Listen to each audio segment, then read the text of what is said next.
Guitar plays planet.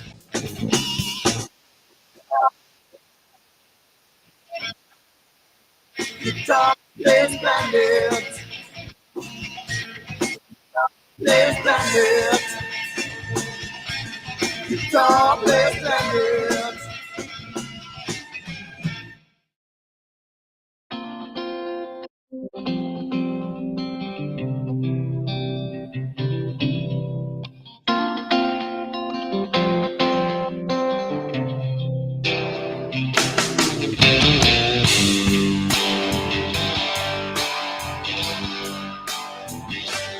Walked away to what you thought was real. You took everything that I had, yeah. Walked away, but you left one thing behind. You're wondering just what that is. Yes, you are.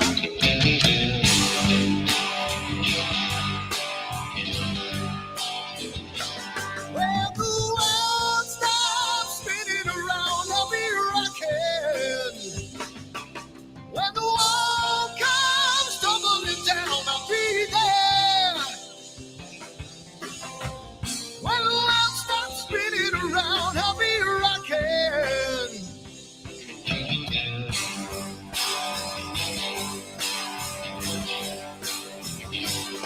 We're gonna make a little love down by the water. Maybe I'm the sun, maybe I'm a daughter. When the music man calls, that's when I gotta play.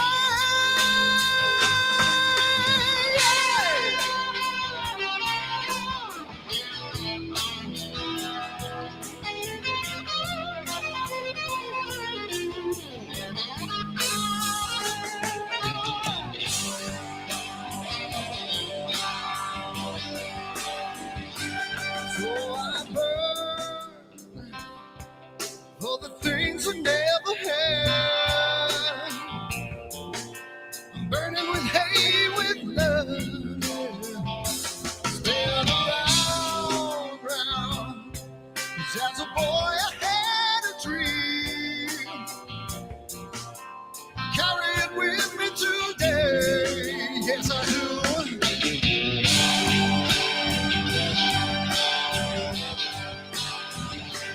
When the world stops spinning around, I'll be rocking. When the walls come tumbling down, I'll be there. When the world stops spinning around, I'll be rocking.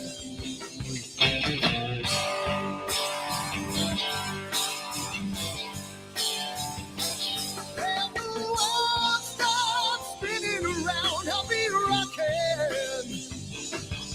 When the world comes tumbling down, I'll be there. Hey, hey, hey. When the world stops spinning around, I'll be rocking.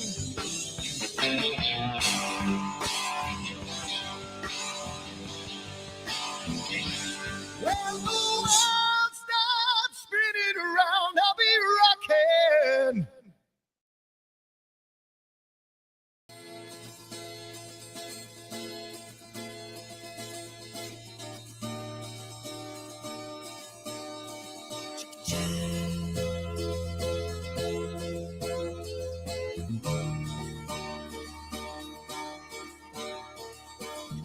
Sunny skies, the smell of palm tree air.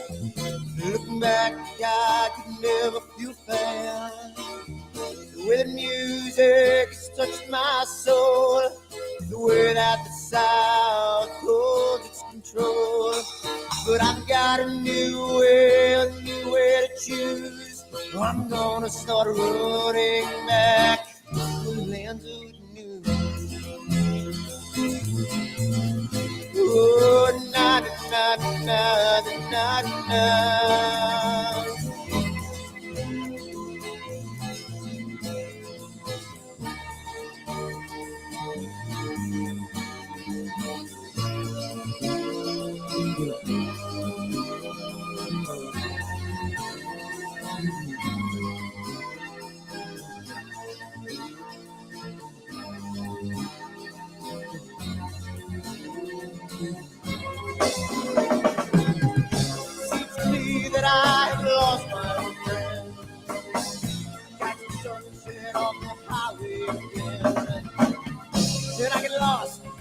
long summer day. I must be back before it's too late.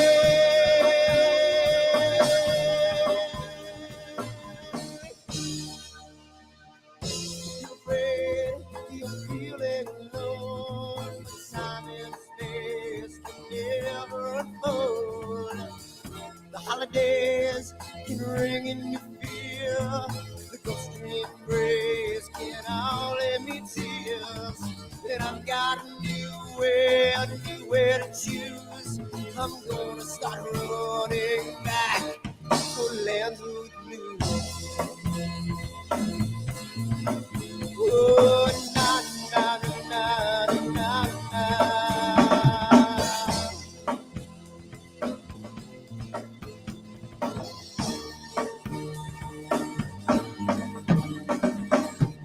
Sitting at the lake, I'm feeling confused, but I had my desire, so I played this blues. But I'm afraid, what might be true, that I might never be back again.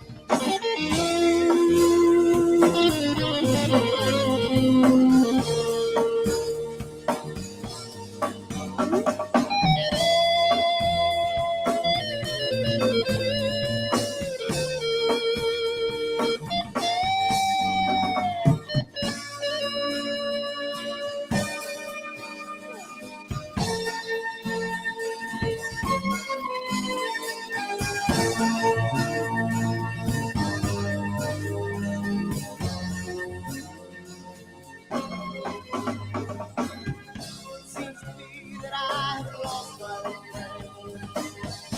Got the sunset off the highway again. Then I get lost one long summer day. I must be back before it's too late.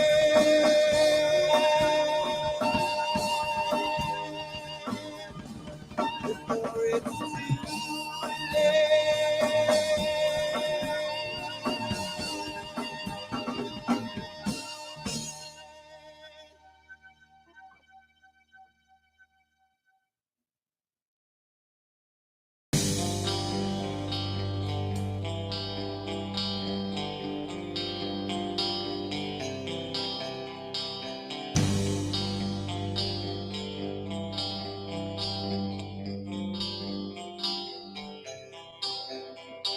Someone to take me down at night.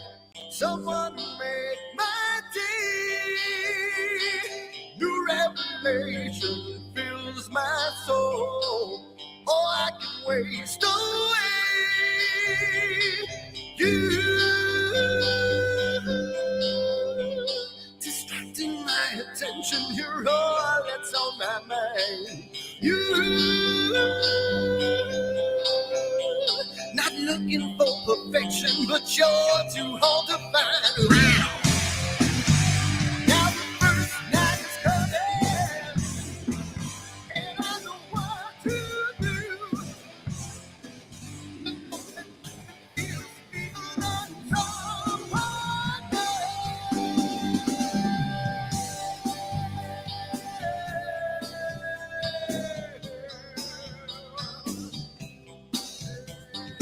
I need to taste your life again.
you. Oh, you.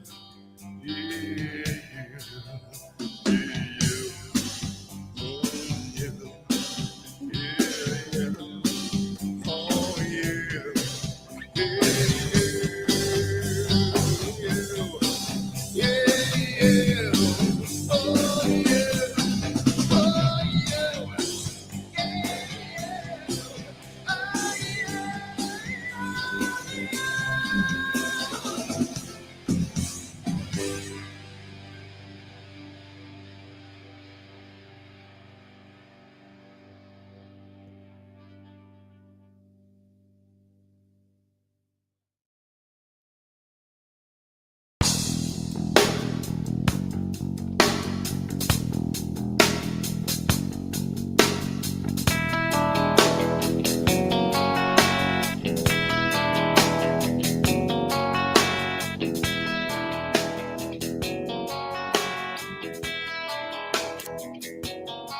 all right.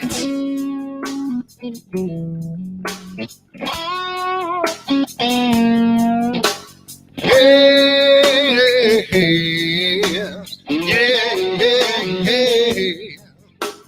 Where did my color go? Got your head in the sand. You can't be in control using a powerful hand. I wanna be you, I wanna see you. Don't taste the kisses of hate. Don't try to tell me, don't try to tell me, don't try to say it's too late. You're gonna push me to the edge, back me in a corner, making me stand in your shoes. Push me to the edge, hide a little color, it's black and white and blue. Black and white and blue, yeah.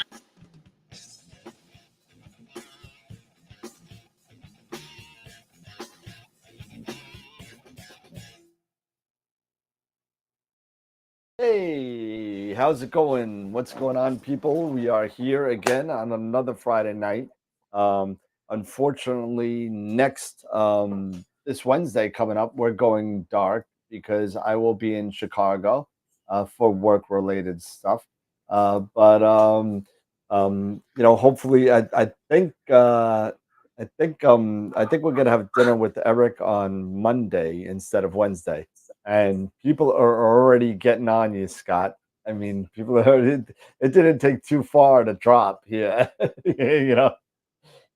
So they're wondering what kind of chips you're gonna eat. So no chips tonight. no chips, no chips tonight. No chips. No, no chips for you. No chips for you. No anti-sleeping device. You know, no drooling on yourself. You know, all that kind of stuff. So yeah, I'll be in Chicago. I'm driving to Chicago on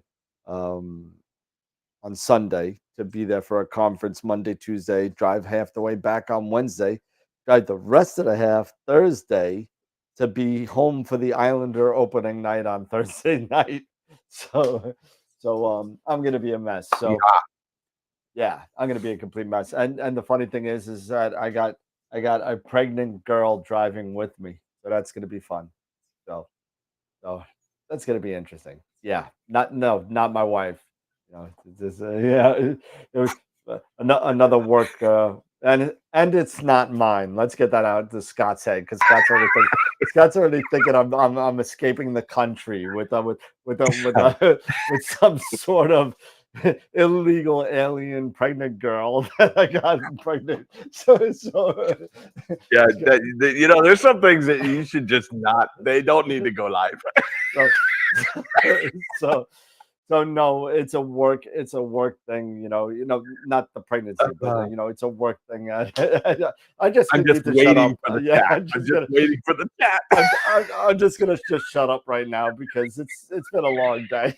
So I'm already done putting my phone in my. Anyway, let's say hi to the sponsors. How about that? We'll do that. We'll say hi to this. Whoa, okay, here we go. So the quick play for the sponsors. How you doing, sponsors? Thank you so much for all the giveaways that you give us every week.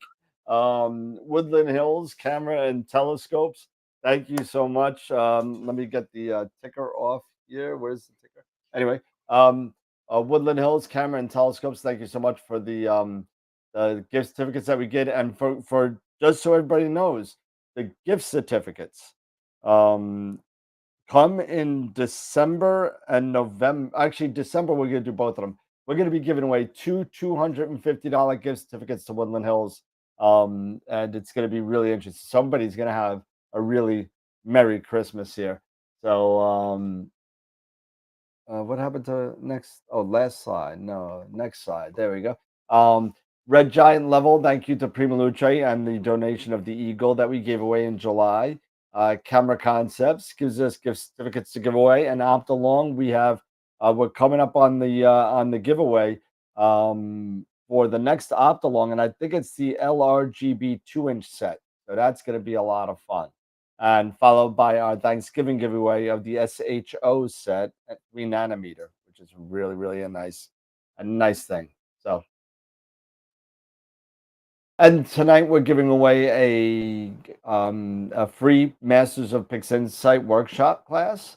So their next one is in 4 days, and it's going to be a lot of fun. It's they're finishing up their newbies, their third round of newbies, and it's going to be really interesting. So good luck to the winner. And IP for AP gives us yearly subscriptions that we give away as well. Thank you again to our Quasar members, John and Bob, along with our Black Hole members. Oops, wrong button. There we go. And Black Hole members, thank you so much.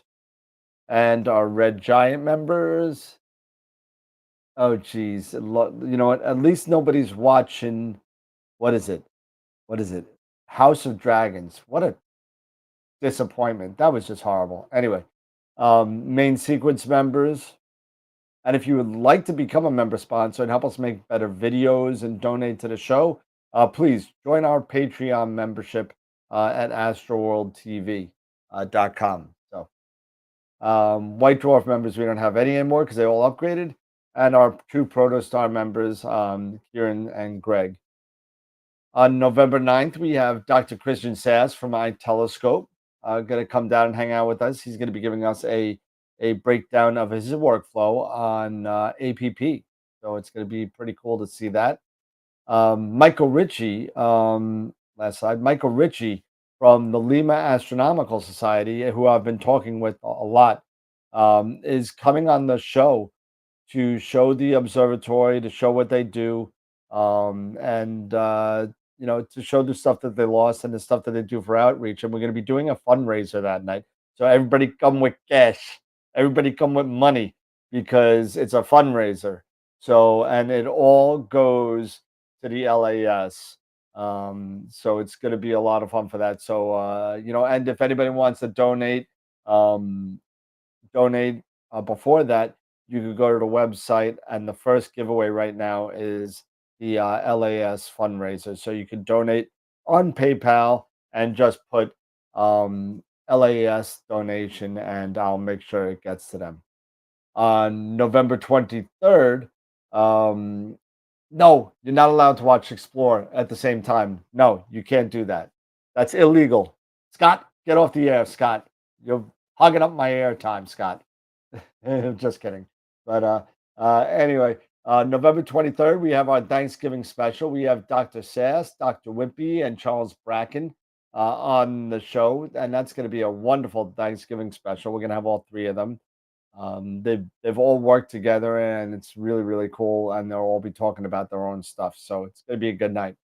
On December 7th, we have Jeff Dickerman coming in from Optech Inc., who's going to be going over their products, focusers, rotators, flat panels, whole bunch of stuff they do. I actually bought 2 of their focusers that are motorized focusers that slide on to like it's kind of like the Feather Touch motorized focuser, but it works really, really awesomely. So, and Astropalooza is growing. I need to make the font smaller now because we have so many guests. Sean Nielsen, Amy Little, Molly Wakeland, Nico Carver, Josh Kovac, and I spelt your name right, Josh.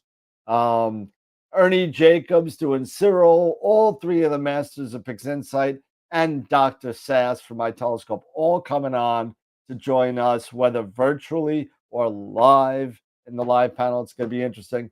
December 10th, join us. It's a Saturday, so come hang out with us, and hopefully we'll get some nice prizes, and it'll be cool. And of course, join us on all of our other social media platforms. AstroWorld's on Discord, Twitch, Twitter, Facebook, Instagram, Vivo. I think that's it. So awesome. So thank you so much for dealing with that. And I don't see Eric back, so we're just going to go to the 2-up yet, and we're back to the 2-up. So we are here, and we are here. Okay, so a couple of things that I was talking about that are new giveaways really quick before we get down to fun stuff. I'm in the middle of formatting another one. I don't know if you could see this. Yeah, I can just unplug this. And I've been giving these away. Well, it's a paid raffle. These Lenovo mini computers I've been giving away. Good for acquisition if you're at home and you're able to kind of do this. This is not a 12 volt, but $5 will get you a chance to win one of these. $20 for 5 chances. So just some specs really quick. It's got a Intel i7 V Pro chip on it, 8 gigabytes of RAM, and a half a terabyte solid state drive. The solid state drive in here is worth more than $5. You could take it out and put it in somewhere else if you want to. And if you do want to do that and just want the drive and the RAM, let me know. I'll dump this and save on the shipping cost. But all you got to do, Norm, all you got to do is enter. All you got to do is enter on the website. These are on the bottom. Also, we have the LAS fundraiser on the top. And what was the other thing I was giving away, or what was I raffling off? What was it? It was something else. Scott, help me out. You're not helping me. No, right out of my head. Sorry. Now I got to go to the website. AstroWorld web. There we go. And yeah, we were talking about it. It's just right straight out of my head. I know. That's what happens. When you get old, you got to start taking that Prevagen, and No, just play more D&D. I wish we could even just play once. Forget about play more. So the fundraiser, and oh yeah, it's right here. It's underneath my laptop. That's why I didn't see it. Oh yeah, the core. The Eagle Core. We have no entries for either one. So actually, that's not true. No, that's not true. We got one entry on the Lenovo before we got an entry on this. So the Eagle Core is cool. So it's their answer to the ASI Air, and it's sort of. What's that? Sort of. It's DSLR only. It's got a couple of USB ports. It's got 3 of them, 3 USB ports, and Ethernet in if you want to hardwire, Wi-Fi, 3 power outs. I think it's pretty cool. And it's tiny. I mean, take a look at the form factor of it. It's really small. It's a little bit bigger than the ASI Air, but it works really well. I've never used this one. I've used the Core before, but just to show you, let's see if I'll take it out. I haven't even taken it out of the plastic yet. That's how new this is. But there you go. Hasn't even been taken out of plastic. Pretty cool. Same material as the Eagle. Same build quality. Same build, same everything. It comes with a 12 volt also power. And that's it. So get on the giveaways and And you could win too. You could win one. So I figured Josh tonight. entered for the core. What's that? Josh entered for the core. Oh, there you go. Good man, Josh. So I'll look at my PayPal and start the wheel with the one name on it.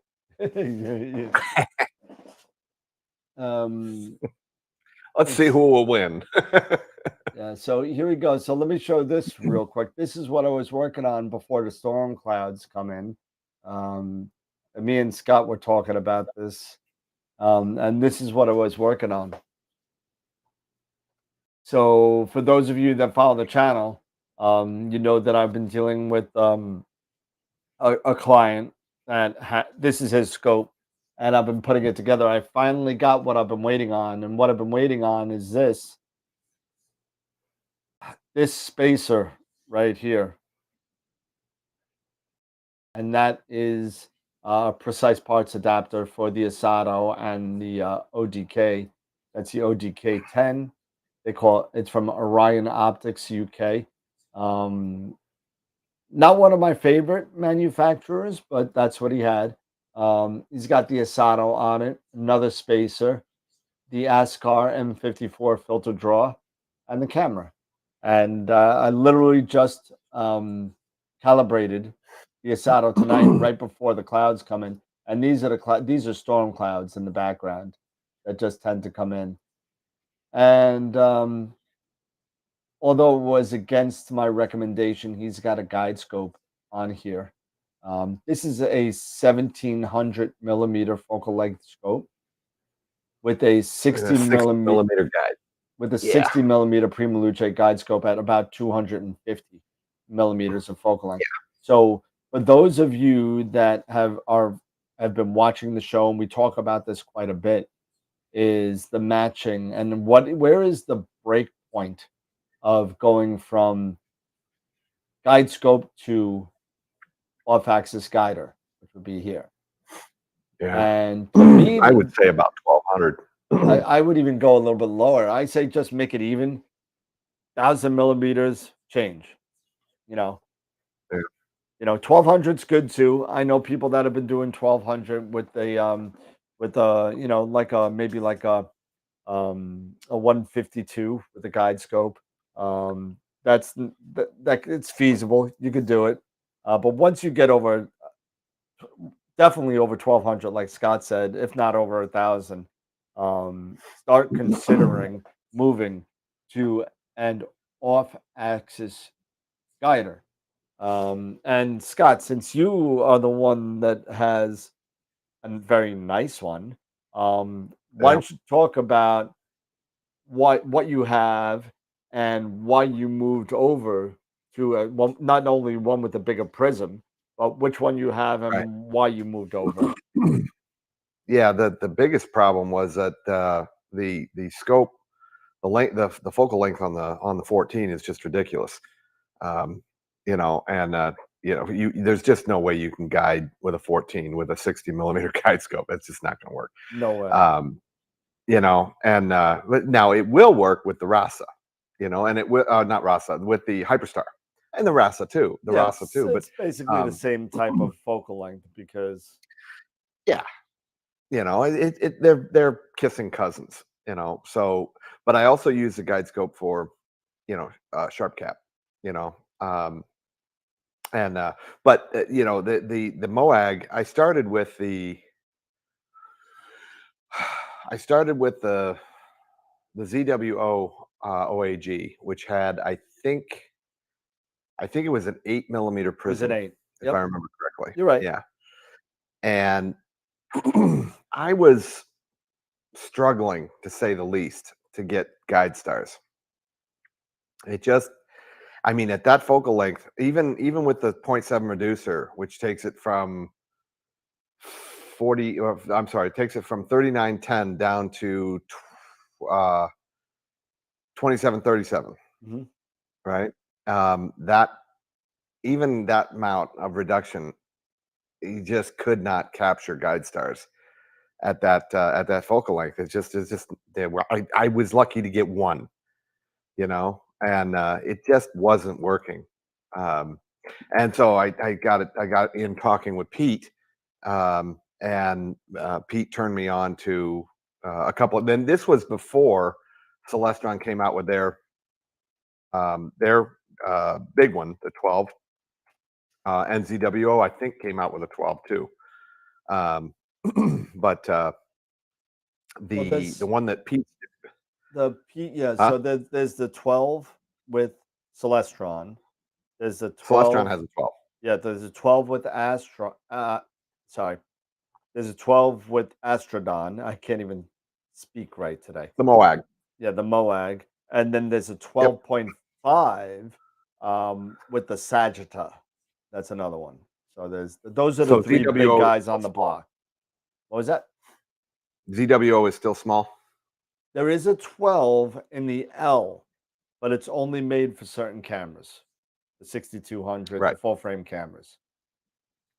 So the MOAG, the build on the MOAG is, I mean, it's phenomenal. It really is, and you pay for that. The MOAG is probably the most expensive, OAG on the market. Well, maybe not the most expensive, but it's definitely up there. There may be other ones that are more expensive, but it's up there. They're expensive. And you can put a filter slider on it, and I opted to do that. The filter slider is actually it's kind of nice. You can swap it in and out, especially if you're near your scope. I mean, it's not going to obviously work for a remote situation, but if you're near your scope or it's in your backyard, you can swap it out. The thing that I liked about the MOAG is, and Pete showed me this, that the way that you can seamlessly marry it up with the precise parts and their adapters, so you can keep those thumb screws. And I went over this in the one video that I did on Astro Playground when I reviewed the system. You can loosen those grub screws just ever so slightly, just so that they're barely making contact, and you can rotate the whole system relatively easily. So you have the option for a manual rotation with that. Now, I might be able to put a rotator in there, maybe. I don't know. I'd have to to see if the spacing would allow that. But you know what I mean, to me, you're not going to put a mechanical rotator in there. You'll just you have plenty of room back there. You can put a little manual rotator in there. You got to go outside to change the filter anyway.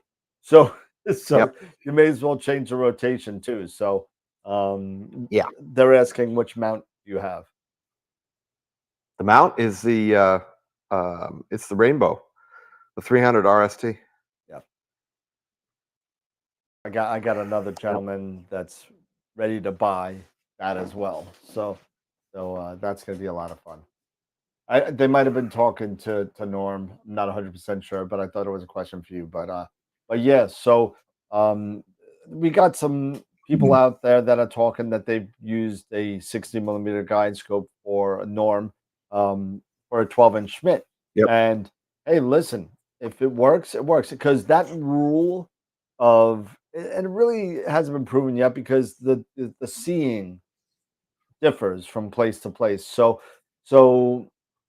I guess my point is the sensitivity of the chip has gotten so much better in recent times that we might be able to get away with a smaller guide scope.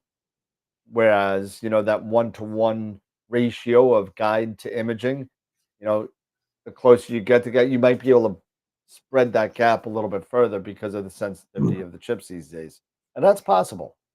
But, guiding also is, it is affected by the kind of mount that you're using. If you're using a cheap mount, you're gonna struggle with guiding no matter what you do. That is true. If you've got a really, really good mount, I mean, if you're into 5 figures into your mount, you probably don't even need to guide. Well, I would hope not, but we'll see.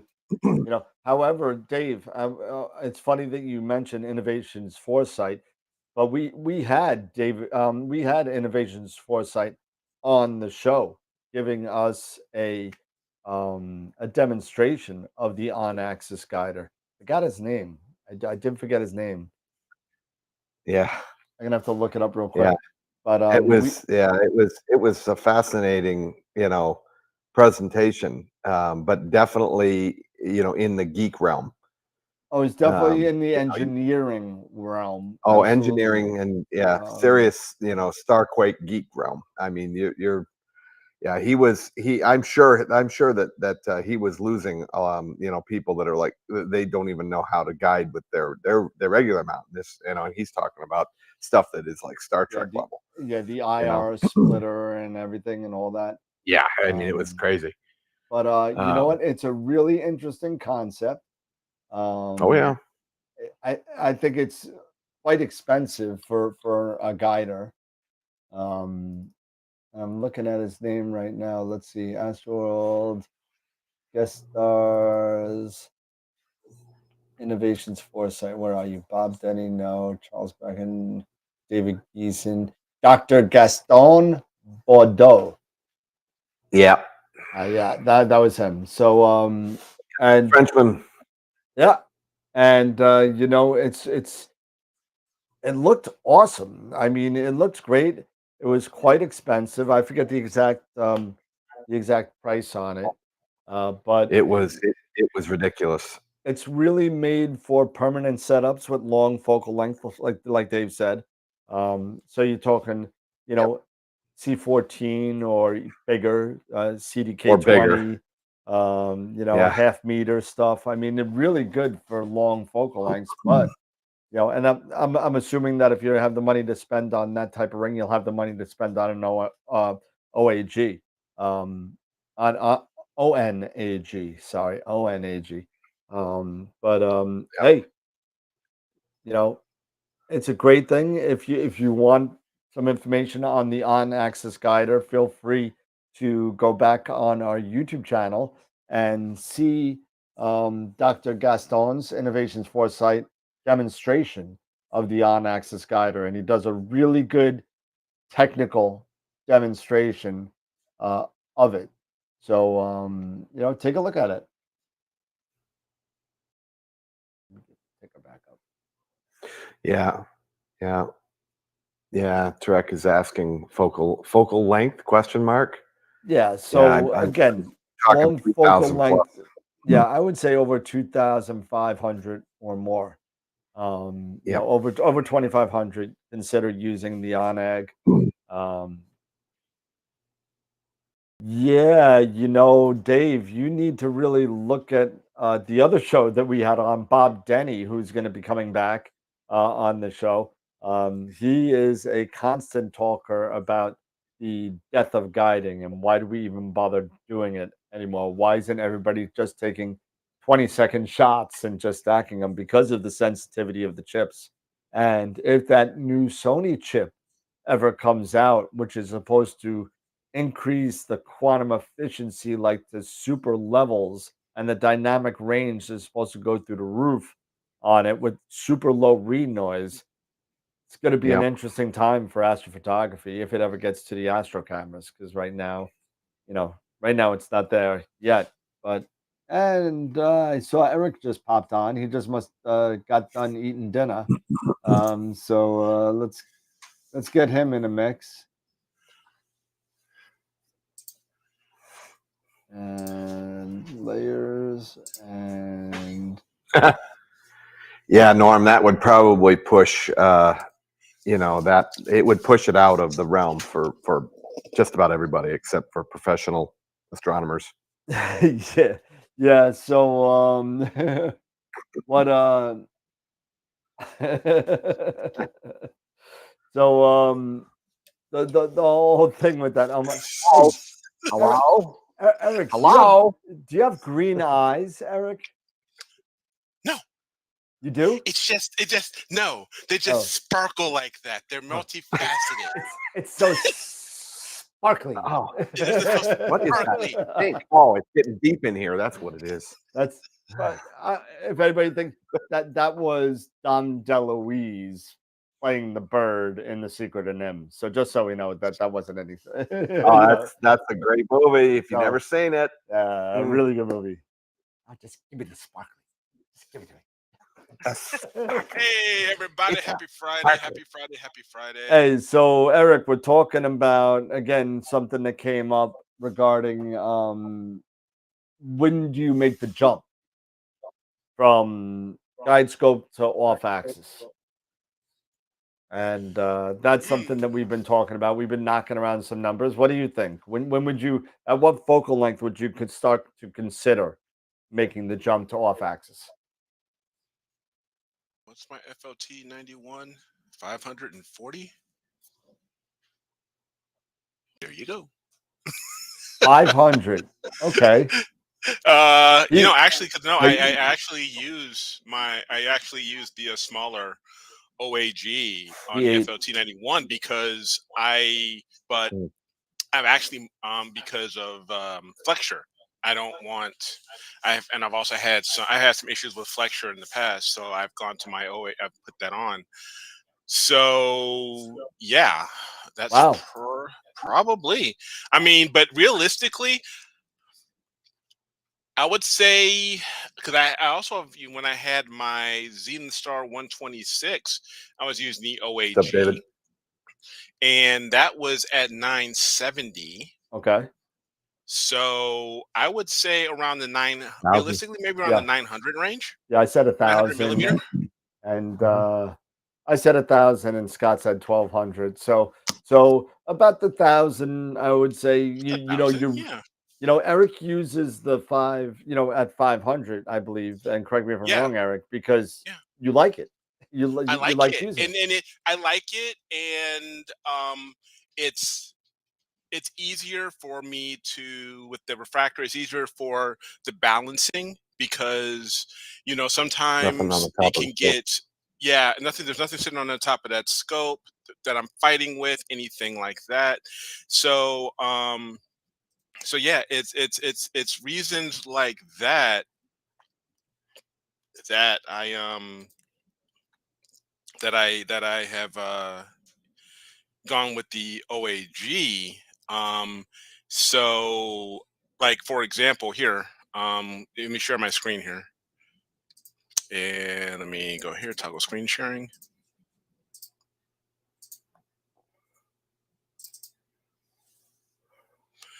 So here.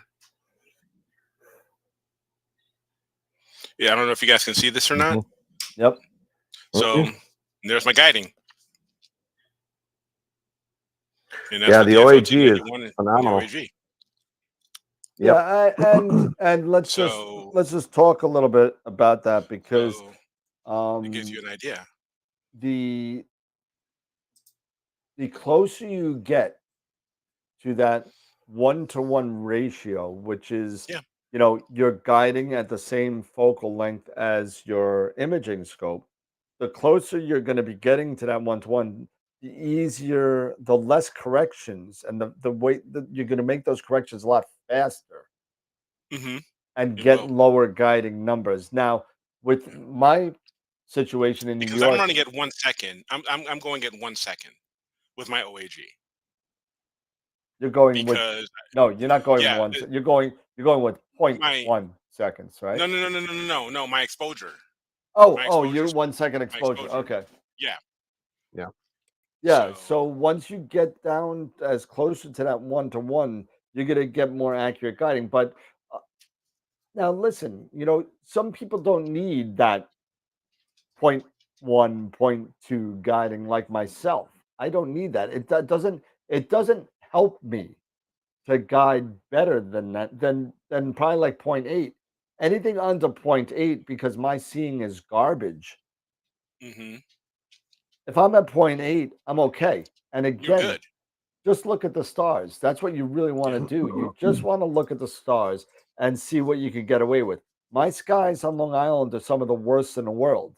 And, I could get away with a little bit crappier guiding, even though I got the EQ8R that I get 0.3, 0.3, 0.28. I think 0.28 was the best I've ever gotten with a guide scope. Okay. With a guide scope, and let's see the I'm sorry, the 130. So it's a Okay. guide scope. It's a 50 Evo guide on there, Okay. and the best I've gotten is I think 0.28, 0.27. And you know Okay. what? I can show you a picture of a 0.28 RMS and a 0.88 RMS, and you couldn't tell the difference. You can tell the difference. Yeah.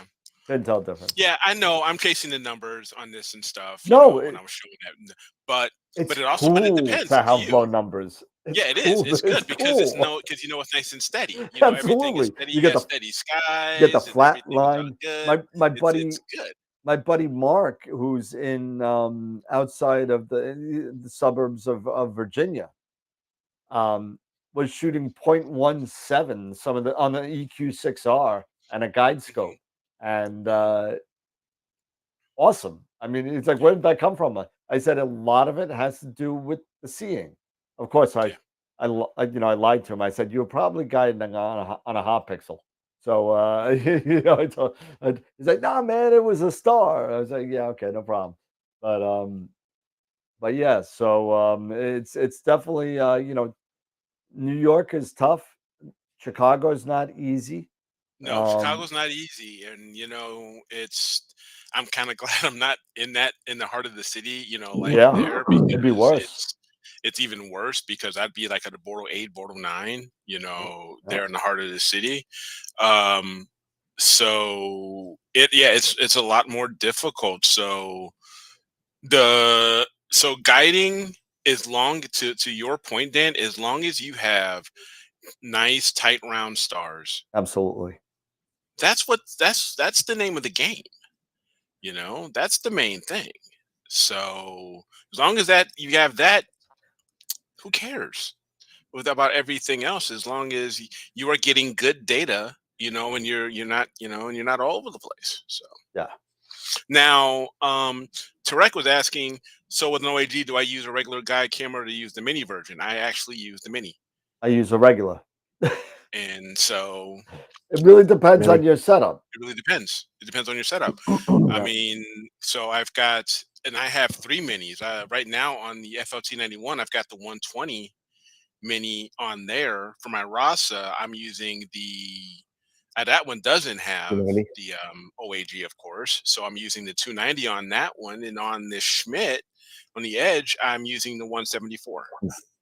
Yeah. 174. So I've got the trifecta. I've got all 3 of them, and they're all doing. Yes. So I've got them all And set up. you should be using a large sensor with an OAG. The biggest Yeah. sensor you can get. Yep. Well, Yeah, the biggest sensor you 174 can is get. one of the biggest. So I mean, Yeah. for a guide camera, and great Yeah. for solar, by the way. I mean, super great for solar. But Planetary too.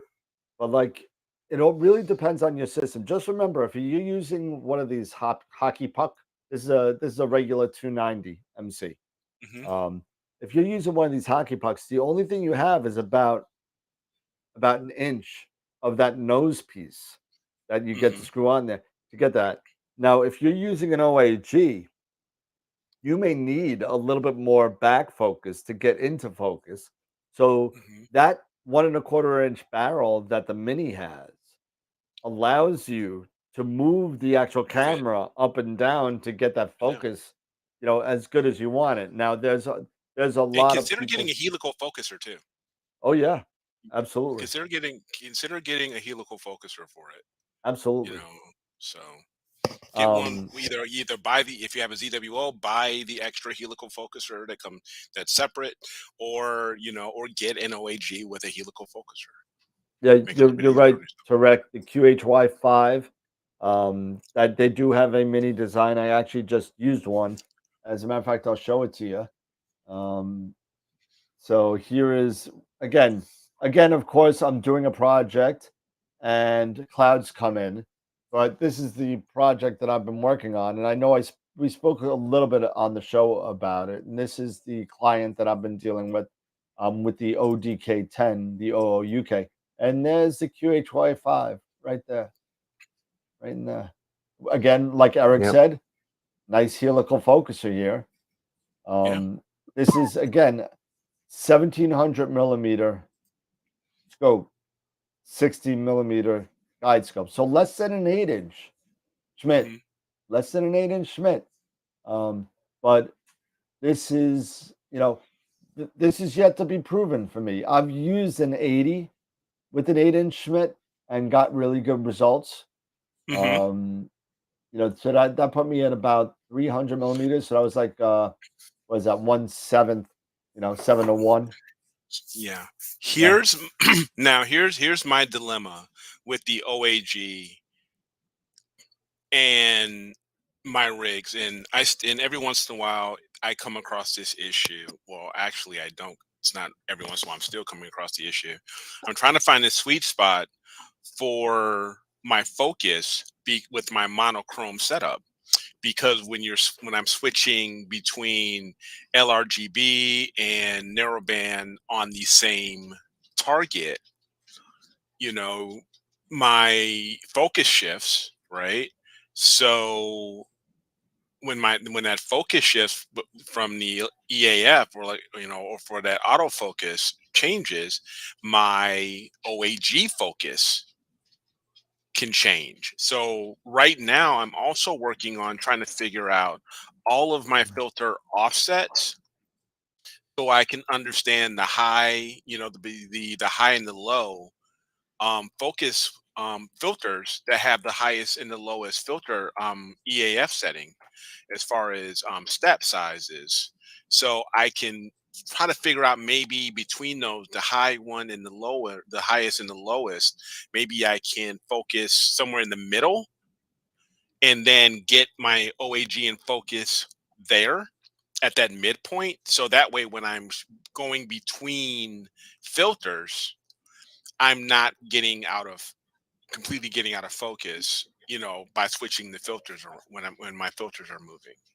So that's the dilemma that I am having right now with the off-axis guider and my monochrome setup with the filter wheel and in the autofocus.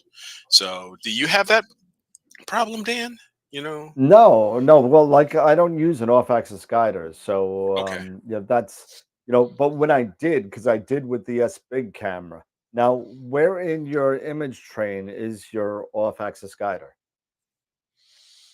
It is just okay. You got the camera. I've got my camera. I've got the EFW, and then I've got the off-axis guider right there. And then I've got either the telescope, or I've got my reducer. So I've seen a couple people, and people are going to say I'm going to lie, that I'm lying, but I've seen people that do this. Switch them around. Switch go the backwards. filter wheel and the off-axis guider. No, you're not supposed to. I know it's wrong. I understand that it's wrong. I contrary to popular belief, I kind of know what I'm talking about sometimes. but are you sure? Are you sure? I'm the guy that makes fun of himself on the show, and that's what I do, and that's how I fit in. And that's okay, and I'm all right with that. But I have seen this. And dealing with that, and I wish Pete was here, because he would kind of, you guys know a lot about telescopes, and both of you, so I'm not trying to take anything away from you guys. But dealing with the retail side of things, like me and Pete do, you see a lot of stuff that you wouldn't even think of doing. Like, for example, I have a telescope. It's broken. I'm going to send it back to you. It's in pieces, but I'll send it to you. Okay, send it to me. It's not a Schmidt. It's a little, like, 130, new, whatever. And one of those new 30 PDSs or something. It's not even new. It was like a Star Seeker. It's $100 telescope. Okay. It's not really a big deal. Okay. We get it, and we get ready to open a box, and I move the box around, and I hear a clink, clink, clink, clink, clink, clink. I'm like, what the hell is that? Dude, I said, Jeff, you need to see this before I open this thing, because I didn't even open this thing. And clink, clink, clink, clink, clink. Open it up, take it out, look inside the scope. Inside the newt is the secondary, the spider, the focuser, all the eyepieces, like a maraca. And it was like the mirror was totally scratched to hell from coming from California all the way. Oh, It was a God. complete loss because, and these are the things that I see sometimes, and it's kind of those things. And just like we were talking about, just make sure that the filters are not in front of your off-axis guider, because it will screw up your guiding. You will. just time. want the pure light being picked off before it hits the filter wheel, and before Also, yeah, make sure you know how the prism is facing. absolutely. Make So, sure you talk know about that, Eric. Talk about that how a the little bit. prism is facing, because if you don't, then that's also, it's going to screw up your guiding as well. So when you so your prism, when it has, it's basically, it's like a square cut in half, right? So you have to have the flat side of the prism out towards the scope, not towards the Correct. camera, towards the scope. Don't flip it around and have the flat side facing your camera. Then it's backwards. It needs to be facing towards the scope. The flat side out. Like laces out, Laces flat out. side Laces out. out. Laces, so you know, Was like that Ace Ventura, Dinkle? laces out. No, you have on an OAG, flat side out towards the scope. So just remember that. Yeah. So just like what Eric's saying, and not only that, if you start seeing, do you have one there, Scott? No, but I have something that can demonstrate. Oh, you're It just needs to showing be at an off. angle like that. What is, I can't really see He's what got that his is. he's got his 5-sided die. It's a He's got dice. his Oh, 8-sided die. it's a D&D His dice. 8-sided. Yeah, but it has that 45 on it, right? Yeah. So the light coming in has to bounce off of this and down. And down, right? So it has to be Because at the that way of light, 45. right? So let's get it 45. Imagine like that is the prism. Right? It's close to it. I mean, it's the same I kind got of you shape. now. I didn't understand what that Yeah. was for a It's second, but because you want to make sure the light travels correctly to hit that camera sensor. And so that's why it's angled like that. So that's why you want to have the flat side facing towards the telescope. It's because when you're gathering that light and it's hitting, it's going down, and then it's hitting not only so you can still see your guide camera can see things, and your main camera can see things. So yep. And don't just forget. remember also, since we're talking about off-axis guiders and prisms, on most off-axis guiders, there's an adjustment for where the prism is, up or down. Yes. So if you start to see like a shadow, like a line, that means your prism is too low. Too low. And your camera is catching the prism, which you don't want. You're gonna have to take a couple of pictures and move the prism up, or down, depending on, move it down as far as you can go, that you're getting focus and it's not in your image. Yeah.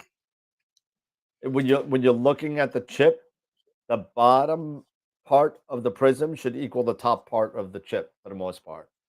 Yeah. Yep. Got to get the right size OAG to work with the chip size, or you'll get the shadow of the prism. Yep. Dave. Absolutely. More OAG stuff. Absolutely. So we were going to think about talking about, before you got on, Eric. I know this is like a beginner night, and one of the next topics that we were going to be talking about is different type of things you might need to build your rig. Oh, goody. Yeah. And Yeah. I got the closet of death ready to OAG is go. a little bit further down the line. OAG is further down the line, so we're going to bring it back just a little bit. A little bit into a little bit more of the beginning arena. Yeah. OAG is more like intermediate. Yes, it's definitely intermediate. We're gonna talk about what you might need first when you're dealing with building your rig. What sort of accessories? We spoke about accessories. This is more like rings, dovetails, that kind of stuff. So let's go around, and I'll go last. That's fine. Eric, you can go first, then Scott, and then me. Okay, so things now it also depends on what you are using to your rig is built off of, if you're using a dedicated Astro or a DSLR. True. So one of the things, so if you're just getting started, most people who are like myself, when I first got started, one of the things you will need, um, if you're using a DSLR, is you'll need a T-ring.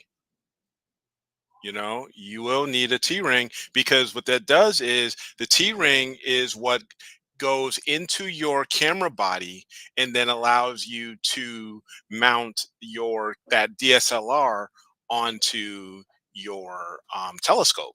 And most T-rings, and you have to get the right one for your for your brand of camera. You know, you'll have to get either a Nikon or a Sony or a Canon or or Pentax or what have you. But you will need a T-ring so you can go ahead and connect your camera to your telescope. And having that T-ring there also, and having you have it and then you're mounting onto your camera, usually right then and there, you will have, quote unquote, I won't say it's the industry standard, but it's the most common back focus would be 55 millimeters. So you will have, so you will be all set up. So simply just you just basically screw on the DSLR onto the back of your onto the back of your telescope and start getting things into focus. One thing also, make sure you have, also consider, instead of using, depending on battery, especially if you're doing this at home, get an actual external battery AC adapter that'll go into your camera, so you can plug it right into AC. So that way, that's one less thing you don't have to deal with, is running out of your battery. Yeah, and so that's another thing. With that, they make a plenty. Look them up. They make USB dummy batteries for a lot of DSLRs. So you just put the dummy battery in, and that's what I'm using right now to power my show camera. It's a USB dummy adapter that goes into the USB port and it powers the camera. So that's something you could get, and some of them even have the 2.1 where you can plug it right into the ASI Air or a laptop or some sort of battery adapter like the Celestron power tank, that kind of stuff. Yeah, that stuff. So right. So that's one thing. Get a T-ring. T-ring. All right, Scotty. Yeah, I was thinking about, also, if somebody is like brand new to this and they want to get a good taste of what it's like to get out and just do some poking around through the heavens, a Dob is a good place to go. And not for nothing, but one of the best ones that for the money that you can get right now is that new Celestron that's out. Oh, the StarSense, the StarSense Dob, the Explorer Dob. Yeah. And Amy Astro, I was just looking up her video on it. She's got right on her front page. It's 3 videos in from where she's at right now. Celestron building the StarSense Explorer Dobsonian telescope part 1 and 2. And it's, I mean, not very long. You maybe less than an hour for both episodes. And that would get you the ability to find out if this is something that you even really want to do, because you don't need anything more than your freaking phone. I mean, that's all you need, Yeah. You get the phone and this setup. You don't need to spend $1,000 on a camera. You can start this and figure out if it's something that you like, it's something that you want to do, get your kids into it. And see if they're interested in it. Get the neighbors and their kids into it and see if they're into it. into it. And if you get the bug, then you can start looking at other things, you know, because I mean, good God in heaven, you can drop $20,000 on a rig, you know, just by getting bit by the bug. I mean, it's not hard at all to do that. You get that's easy. So, you know, I would start off and see if it's something that you really want to do. Now, you know, this is a classic example of don't do as I do, do as I say, right? I did not do that. I was a complete opposite of that, but I also came into this, you know, from the vantage point of a professional photographer. So I had a lot of experience with imaging, you know, and technology as it relates to imaging. So I knew what I was getting into. But if you're not coming from that vantage point, start off small, you know. Yep. Go with a Dob, you know. Now if you're sure that you really want to jump into this and you want to go, you know, you're still looking at a DSLR. So do you have a DSLR? You know, if you've got a DSLR, you know, then you got to go the route that Eric is talking about. Get the T adapter for it. Maybe get a light pollution filter that snaps into the body. You know, those are really nice. You know, they'll a good one will run you a couple $100, you know, for the filter. But it'll snap right in and out of the camera body, you know. And get yourself a decent mount. You know, the Explorer Scientific has a decent one. You know, there are some other ones that are good, but you know, and take some of the lenses that you've got, you know, and it really, I am of the belief that, you know, if you really want to invest in something, invest in optics first. The camera bodies, you can change a camera body every 4 or 5 years, you know, where a lens will last you 30. Right? Glass is glass. Yeah, sorry, Charity has a question. She has a newbie question. So yeah, I told her to go. So yeah, go for it, Charity. Let's go ahead and send that question in. I've got to get back to where I was. I was on Amy's site, and I need to go back to our site. Are dark sky parks state parks? No, not necessarily. Some of them are. Some of them are not. I mean, I know plenty of state parks that completely suck. But, you know, but a lot of the protected parks are government parks. Yeah. It's a perfect example. The Gila National Forest, which is national park, has it has the darkest skies probably in North America, or pretty close, or not North America, but at least in the continental U.S.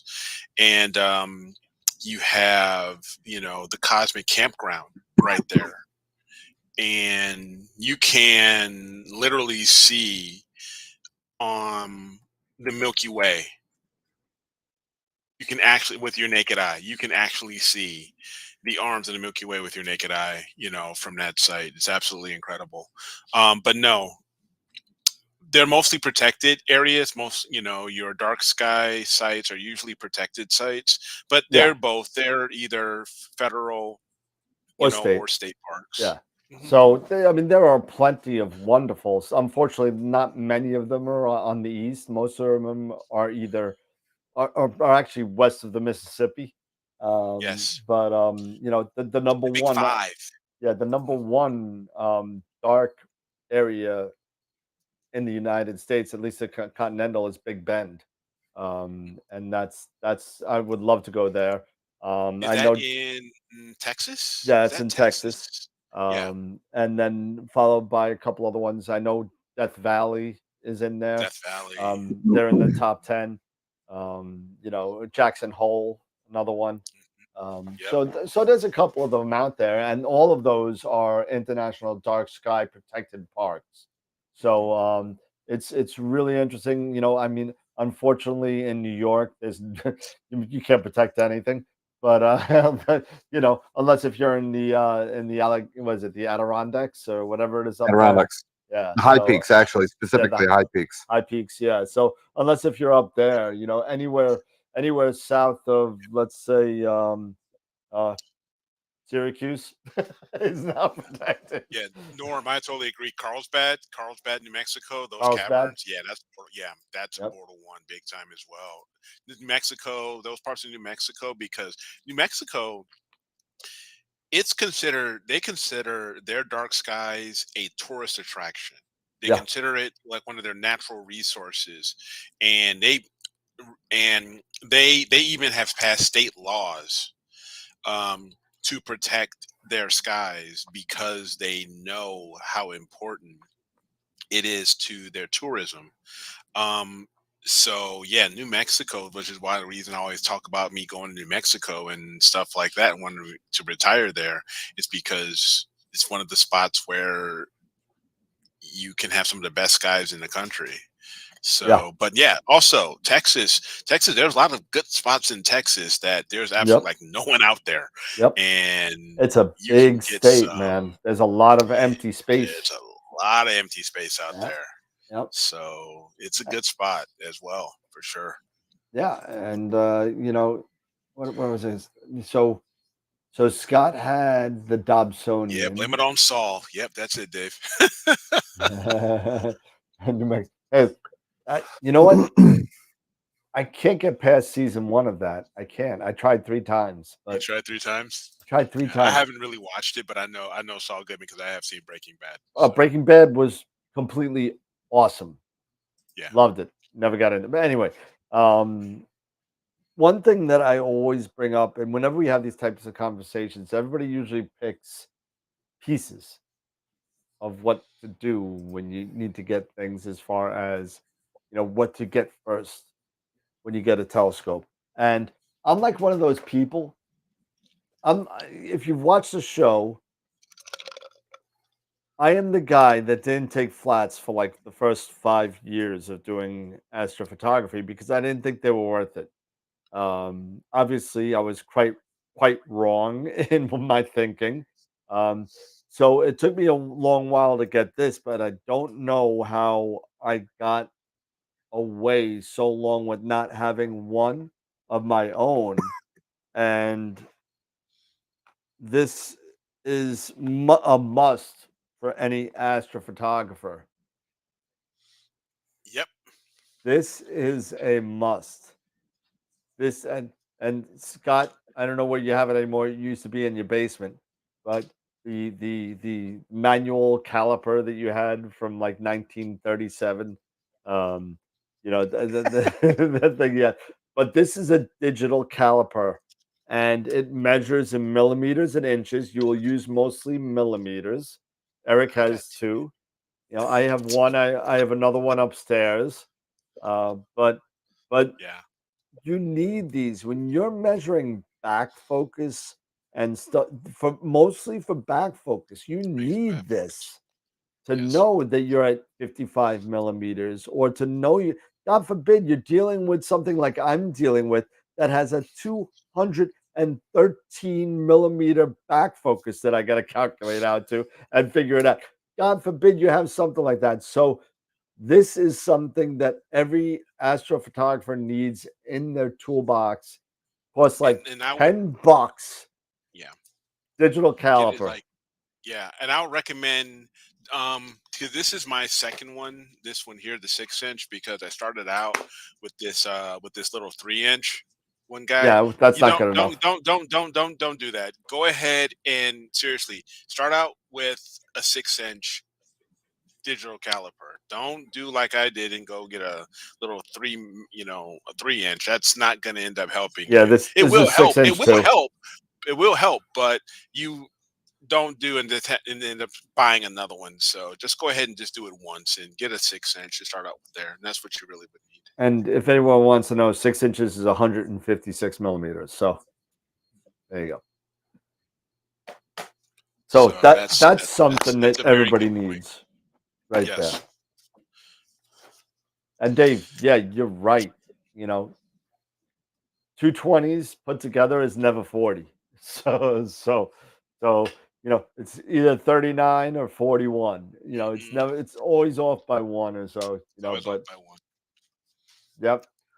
But you should Well, and always get. that's one of the other things that you can do too is I mean don't just automatically assume that that what you're getting from the manufacturer is spot on. Because I mean you could take two image trains that are identical, same scope, same image train, same spacers, same everything, and they could be off by 1 or 2 millimeters Yep. between the two of them. Absolutely.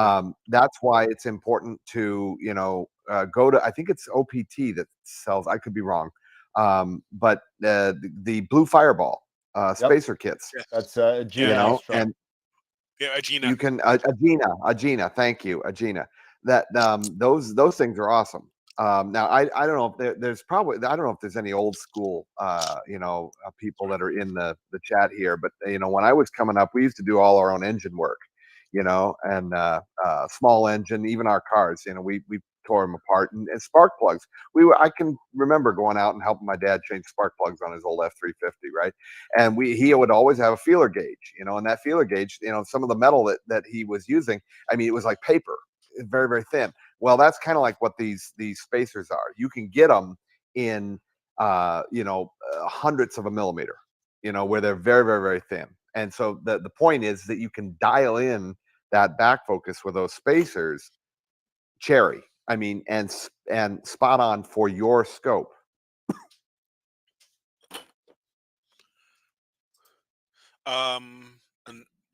Another thing is, especially with getting started with astrophotography, is get some good.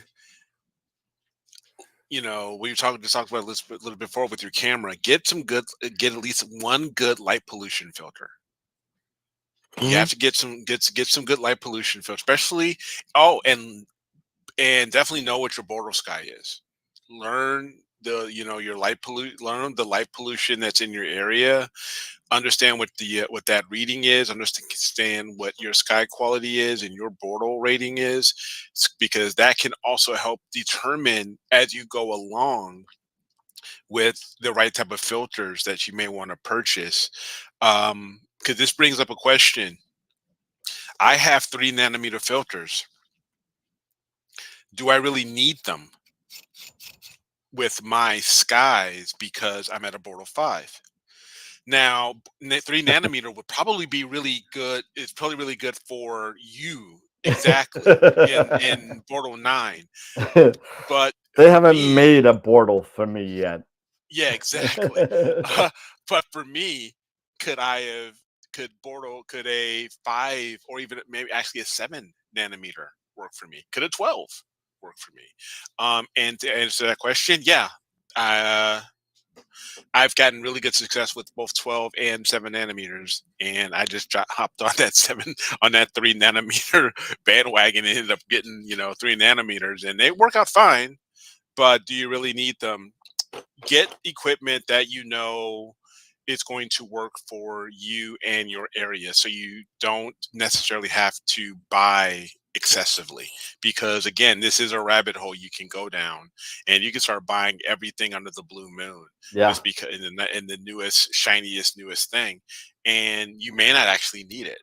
So learn and Well, and I think understand your sky and your sky I think a lot of conditions. people I think a lot of people are going to start off with they're going to start off with like a refractor. And I know I'm lumping people into a category and all, but I think that a lot of people they're going to see the benefit of a refractor, the ease of it, that it's relatively light, you know, and they're going to be able to put a mount, in their sphere of him, they'll be able to buy a mount that isn't going to break the bank.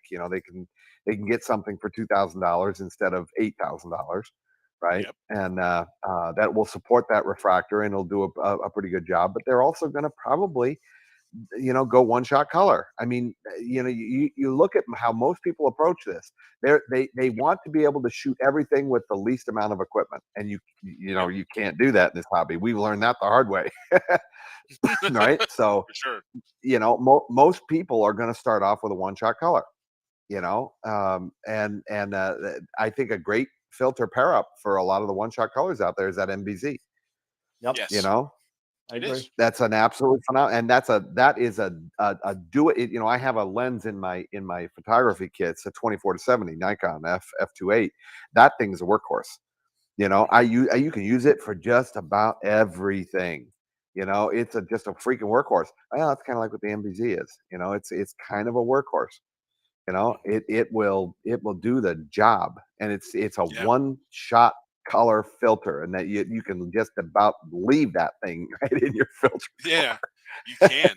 Absolutely. And this, I'll tell you, this thing, telling you, this guy right here, the IDAS NBZ. The IDAS, yeah. This is one of my, my next color camera that I get, I use on the 533 right now. It's on the 533 right now in the Rasa. It's not coming off unless I'm doing broadband, because all of my nebula shots and everything, that sucker goes on there. So. FYI, I have 7 coming in and 4 are sold already.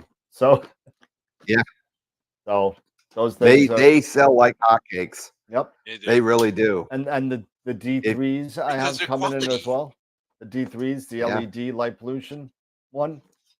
Have 5 of them coming in, 2 of them are gone already.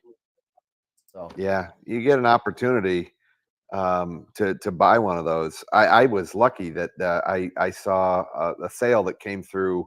I think it was OPT that came through on Facebook, of all places. They said, "Hey, we've got." And I literally got the last MBZ. At least of that run. So. Yeah, Dale DB. Yeah, I know. We need a cloud filter. That's on you, brother. That's the Icarus. You can figure that. The Icarus. The Icarus filter. has it. It's the Icarus. Yeah. So, haven't heard about it? I think we're getting into a little bit of a discussion here about semantics in the chat regarding filter time and signal. Yeah. I think that's something we really should kind of discuss, because I'm actually testing this out right now, because on my rig I'm imaging HA right now, and it's a 3 nanometer, and I was doing 300-second shots, and my ADU is about median ADU is about 550, 549 on that. So right now I'm actually going to 600, and I want to see really quick what the difference is. And I'm going to be surprised. I don't think it'll be much of a difference. From 549 to 600? No, you're not going to see. You're not going to see much of a difference. It's not going to be a big jump. Yeah, because your ADU is what's your ADU full well depth? Was it 65, 50,000? The full well depth for the 2600 mono is big. It's big, yeah. It's big. I don't remember the numbers out of top. The quantum efficiency was over 90. Yeah. The well depth is big. It's God, 60, something like that. 60,000. Yeah, it's big. I'm drawing a blank right now on it. But whatever the case there may be, no matter whether it's 50 or 100,000, it's not going to matter. 500 to 600, visually, you're not going to see much of a difference. Yeah, 50,000 full well is. That's what I thought. 50,000. Right, okay. 50,000. Yeah. But when you're dealing with a tighter wavelength of bandpass, whether that be 3 nanometers, 6.5, 7, 12, the wider the bandpass, the more light that's going to hit your chip. That's right. Less exposure. So, you're either going to have to combat that 2 different ways. 1, extend your exposure time, or 2, keep your exposure time to C and double or triple your exposures. Exposure time, In order to get the same signal, think about it. you take, let's just do some math, and we'll just bare bone it. I'm gonna really make this kind of simple just to give a visual. This is not what happens, but just to take a visual. Just imagine the nanometers is data and the n number is signal. Okay. So if you're doing a 12 and you do 3 shots, just you add them up together, you got 36 signal. Okay. You Okay. take 3 nanometers, you got 9 signal. So just that's not really how it works. I just want to say, just you're going to get more signal, less contrast, but you're going to get like Eric was saying before, with the light pollution in your area, you may not need to drop down to the 3. Right. I do. I'm the worst place in the world to be doing this, or one of them, you know. Eric is 3 border classes lower than me. Yeah. So you're going to be able to get away with a 6.5, 7 optolong, or a 7 nanometer. Mm-hmm. It shouldn't be a problem. But Yeah. yeah, and Dave's right. You got to do enough to swamp the read noise.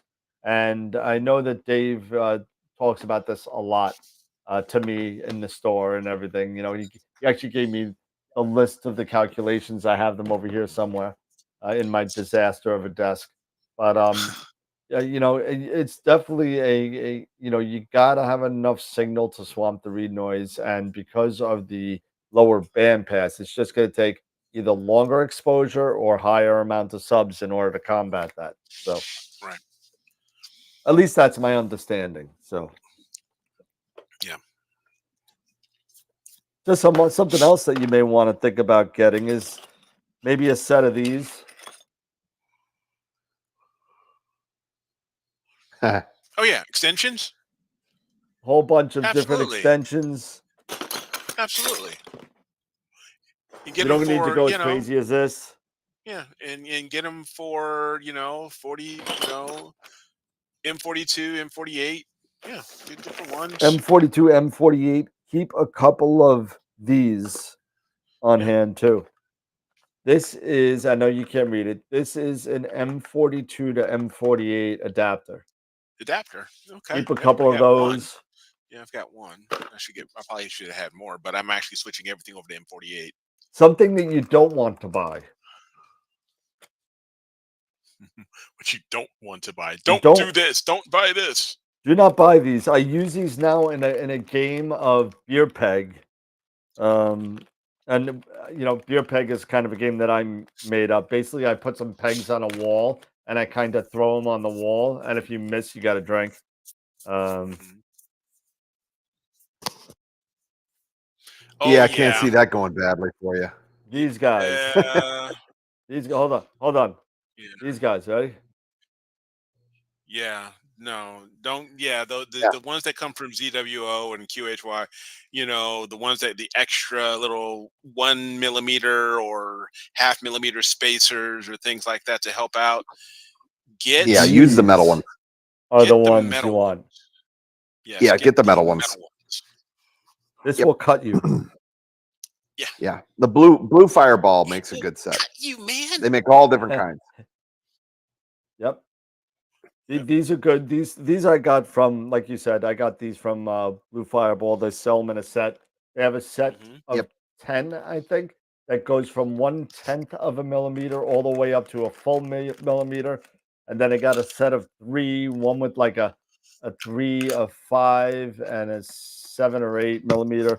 But don't get these. These And the ones, ones you get in the box with your camera, just throw them keep them out. in the camera and don't just keep them in the box and don't mess with them. Like those ZWO flat USB cables. Yeah, just Hmm. Yeah, burn those are those junk. things. Burn them. Yeah, Just yeah, get rid of yeah. them. Just go. Just get rid of them. Just yeah. And speaking of that, make sure you have at least go on to Amazon or wherever monoprice cables to go Yep, all of them. and get Star yourself Tech.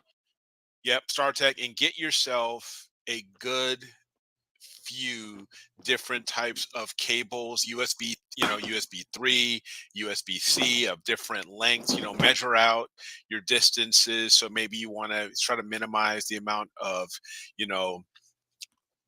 cable management you need to do. But get yourself a fair amount of these different types of cables that you're going to need. And also consider some sort of cable management looms or Velcro zip ties, like the Velcro cable ties. Grab some of those, stuff like that. Anything to help keep your cables in check, because cable management, it is quite important, because you don't want things ending up, especially if you're just starting out. You don't want things ending up, if you're doing a meridian flip, or when you're doing meridian, anything catching onto your tripod legs or anything like that, and then all of a sudden your USB 3 cable, since it was too long, you had caught on a leg, then now it's ripped out, and now you got the end of it caught inside of your camera. That's happened to me once, and I learned my lesson after that, and I just went full cable management on everything. So keep those things in mind. So I just got a cringe on my back. Dave, I'm sorry. No zip ties. No. Don't do zip ties. I wouldn't recommend doing zip ties. No. I would, like I said, the Velcro cable management. These guys, grab those. These guys. Because at least that way, if you need to make any changes, you can buy those at ain't Lowe's. worried about having you to get keep 250 of those for like $1. Yeah, like that way you don't have to worry about cutting things and maybe actually snipping into your cable or whatever. That's easy, See, zip ties Quickly are very, very wonderful for keeping things close to where you want them. However, they are very, very bad for cable longevity, let's say. There's so many things because that they've can got go no wrong flex. with cable. You could break the cable inside. You're not even going to know it. Sooner or later, the cable got duct tape. Duct tape. Hey, if you can't fix it with duct tape, it ain't broke. So, but Eric, one thing I also these did, things are great. I got, what is that? The looms, absolutely. The looms with the split down the middle. Yep, the split looms, absolutely. They sell them for like two. This is two different sizes. This is a 3/4 inch hole to fit a couple of cables, and this is a 1 inch hole. 1 inch. Yep. And they come in lengths of up to like 50 feet, and you can get them for 50 feet for like $10. It's like and you have a whole box of them like this. A whole box of them. Yep. Those are really good. And then what you do is cable management, keeping those things, keep your cables out of the way of your gear, because you just don't want to mess around and get anything. Everyone's making fun. Your equipment.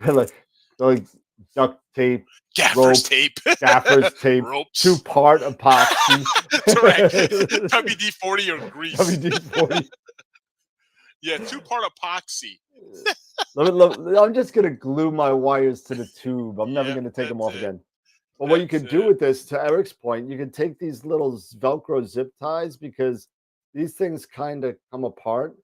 You just do the ends like that, and then you're good. You tighten them up like that. You put another one in the middle, and then you're done. But it's a good way. Also, I know that's something that we talk about, and I know that there's like a Coke and Pepsi thing out there regarding whether you should do this or not. And Eric and I, being in IT the way we are, I know that we're big proponents of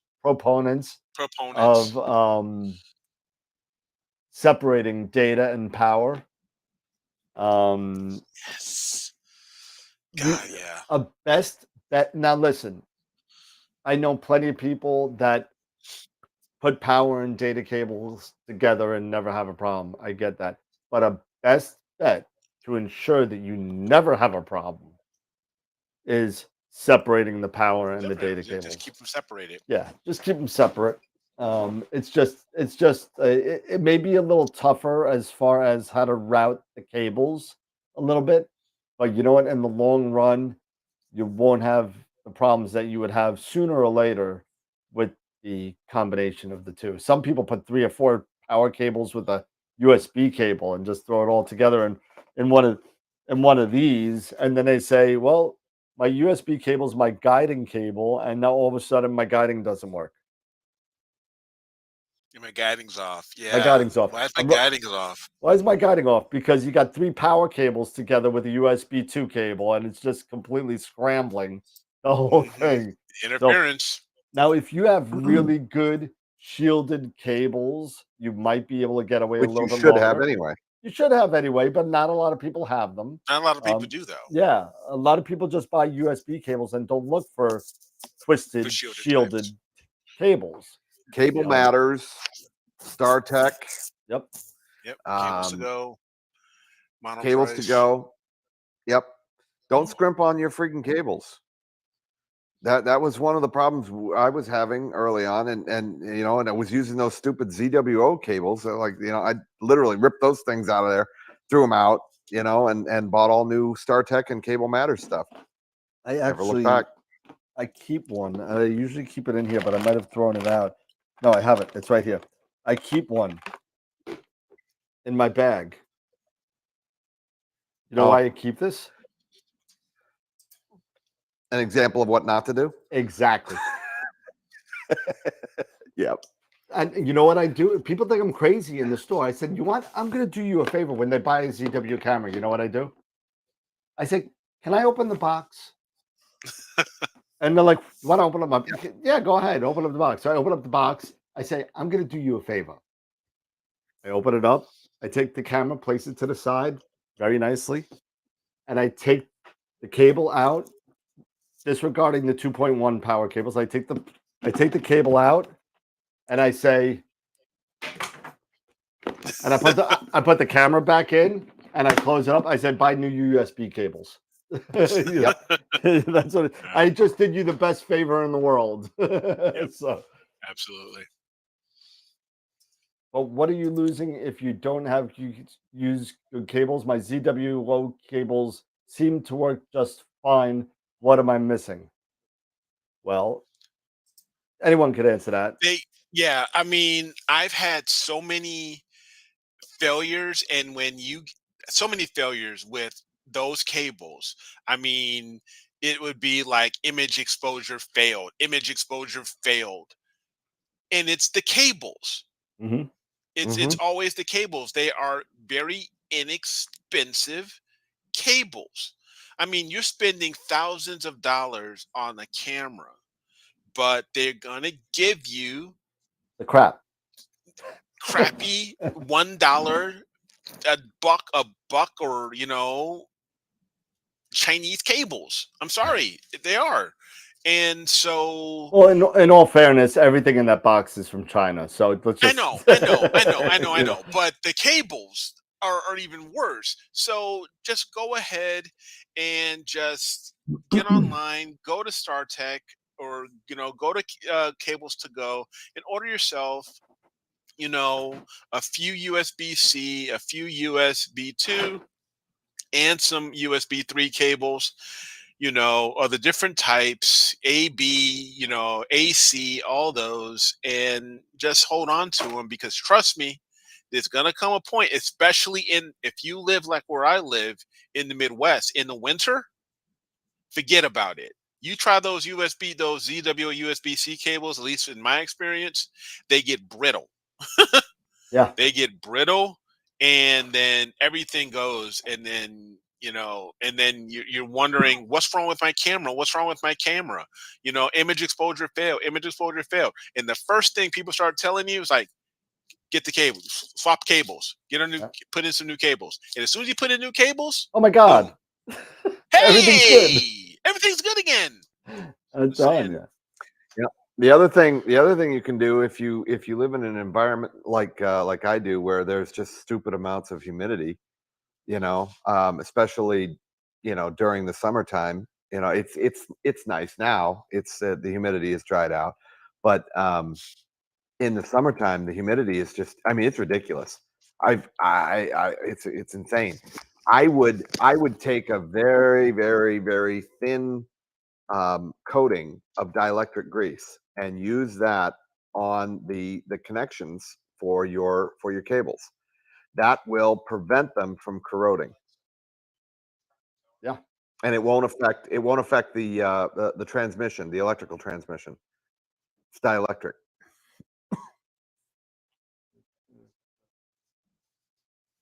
But that's if you have issues like that. I can't tell you how many of these stupid things that see this. That's a Mac cable, right? Lightning cable. Port. It's a lightning cable. Right, regular freaking lightning cable. I leave that in my car, and I can't leave them plugged in. I as much of a pain in the ass as it is, I have to unplug them because they will those copper ends on that bad boy will completely corrode within a couple of months if I leave them plugged in. You know, and that with the dielectric grease on them. Now I'm not going to put dielectric grease on these because it's just for an iPhone, but for your cameras and things that you've got outside, just a little tiny thin, you know, amount of dielectric grease on there, and it will stop the corrosion. Yeah. Hey, real quick, here's another reason. ZWO. Why? Why? Yeah. Super long. They're super freaking long. I just told you guys earlier what happened to me. It's because when I first got started, my 183, when I had my 183 MC Pro, was my first ZWO camera, and I was just, you know, I was unknowing, and I was just plugging things up, and I got everything set up, and and I'm watching, and I had the very first of the ASI Air, the first version, and suddenly everything just stopped working. You know, image exposure failure, all that stuff. It was because it got caught, and I was this one of those things, and learned my lesson. Yeah, you know, because and you don't. So get the right length too. So make sure you know, measure things out. You may want to go maybe, you know, half a foot or a foot over, but you don't need. My God, I don't need this. Now, if I was now, this would probably make sense if I had my laptop and my camera, and I had my laptop, everything connected, and I'm like, you know, 10 feet away from my rig. But I'm just saying, I'm gonna put this on my Christmas tree this year. yeah, I mean, you know, all these different ones. I mean, here's the 2.0 version, you know, for the guide camera and everything. I mean, these things are ridiculous. Yeah, and So you know, Tacoma Astro made a good point, and this has to do with cold weather too. yeah, Now, if you sit there, well, here's the first thing. Let's say you take your regular cable, just like this, and I'll open this up. And Dave is actually talking about it right now. And these cables that are plastic covered in the wintertime, they'll get very hard. And then what Tacoma Astro was talking about was the bend radius of wire cabling. And so what bend radius is how far can a wire bend safely without possibly doing damage to the wire. The stiffer the outside sheath is, the less of a bend radius you could have, a bend radius you could have. So here you go. So now let's get back to these crappy cables, right? Let's get back to these. Plastic cover, get really stiff in the winter time. And what's the first thing you do with them because of the length? You do this, and then you do this, and then you do this, and this, and you're bending. You are now creating multiple possible fractures of the wire, especially now when you're trying to do something like this, and then putting Dave Barnett's favorite zip ties here and crunch them down even further. So now you know, yeah. Sorry, Dave. I know. I love you, man.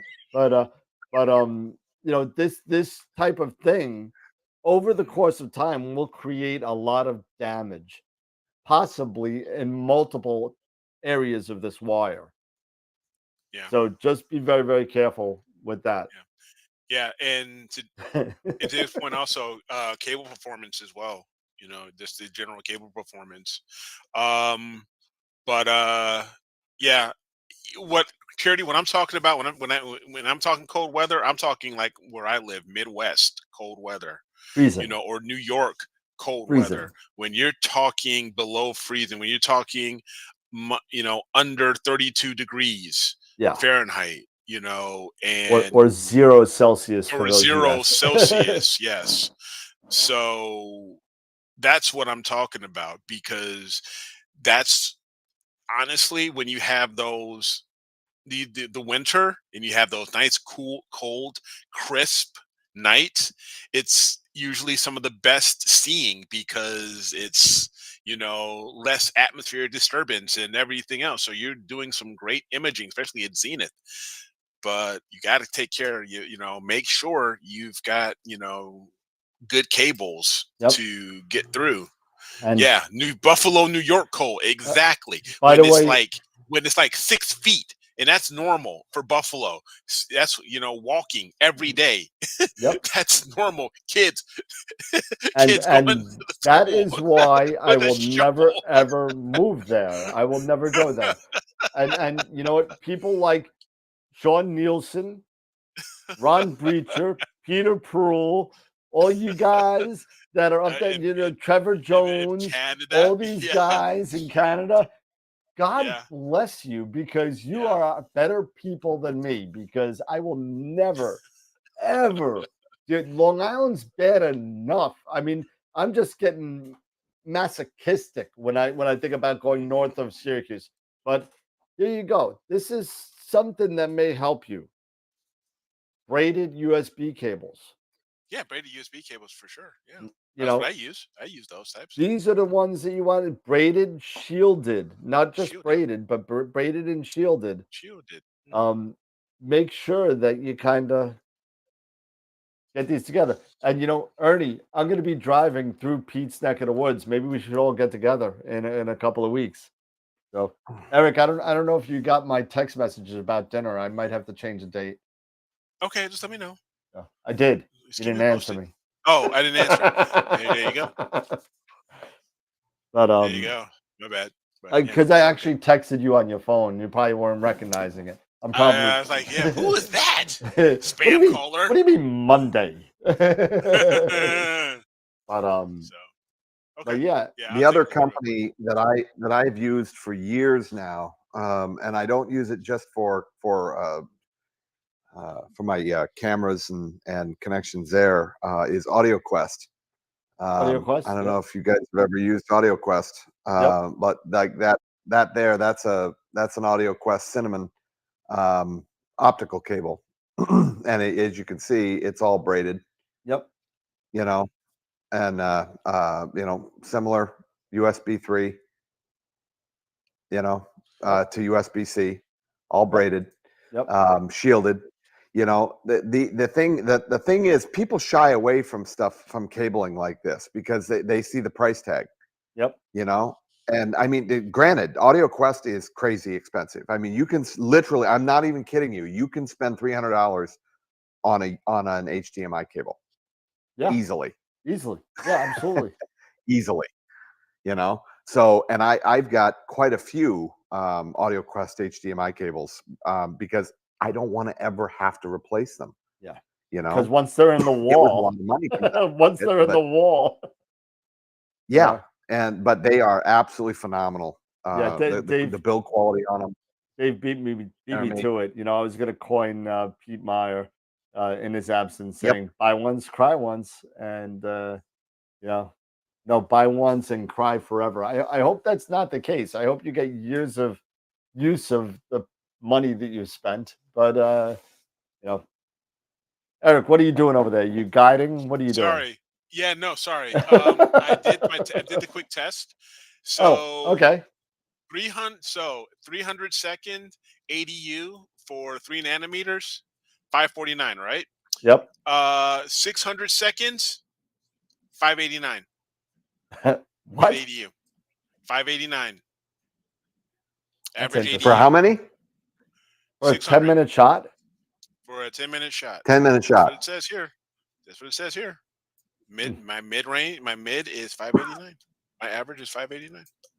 Interesting. So, what does that tell me? That tells me Let's that do it 300 don't seconds. matter. That's what it tells Let's me. do 300 seconds. Exactly. It Or doesn't less. matter. Do a 200 and see if it's still 589. Yeah, exactly. It doesn't You know? matter. So there it goes. Great Metallica And tune, now by I'm the done. way. So, And there it goes. And now I'm done. I don't have to touch it no more. no more. No more. No No more. more. No more. It's all HA. There you go. But yeah, I'm just hoping that the weather kind of clears up a little bit. Take the lens cap off. Thanks, Al. Yeah. No more. No more. Okay, so let me see here. I know we got to give away. We're you know what episode what this is? This is episode 198. We're almost Wow. there. So Wednesday we're almost off. we should be, dude. We've already been syndicated, dude. We should have Yeah. already been picked up. Actually, where's my royalty check? I'm telling you. I'm telling you. It's in somebody's t-shirt somewhere. I know, right?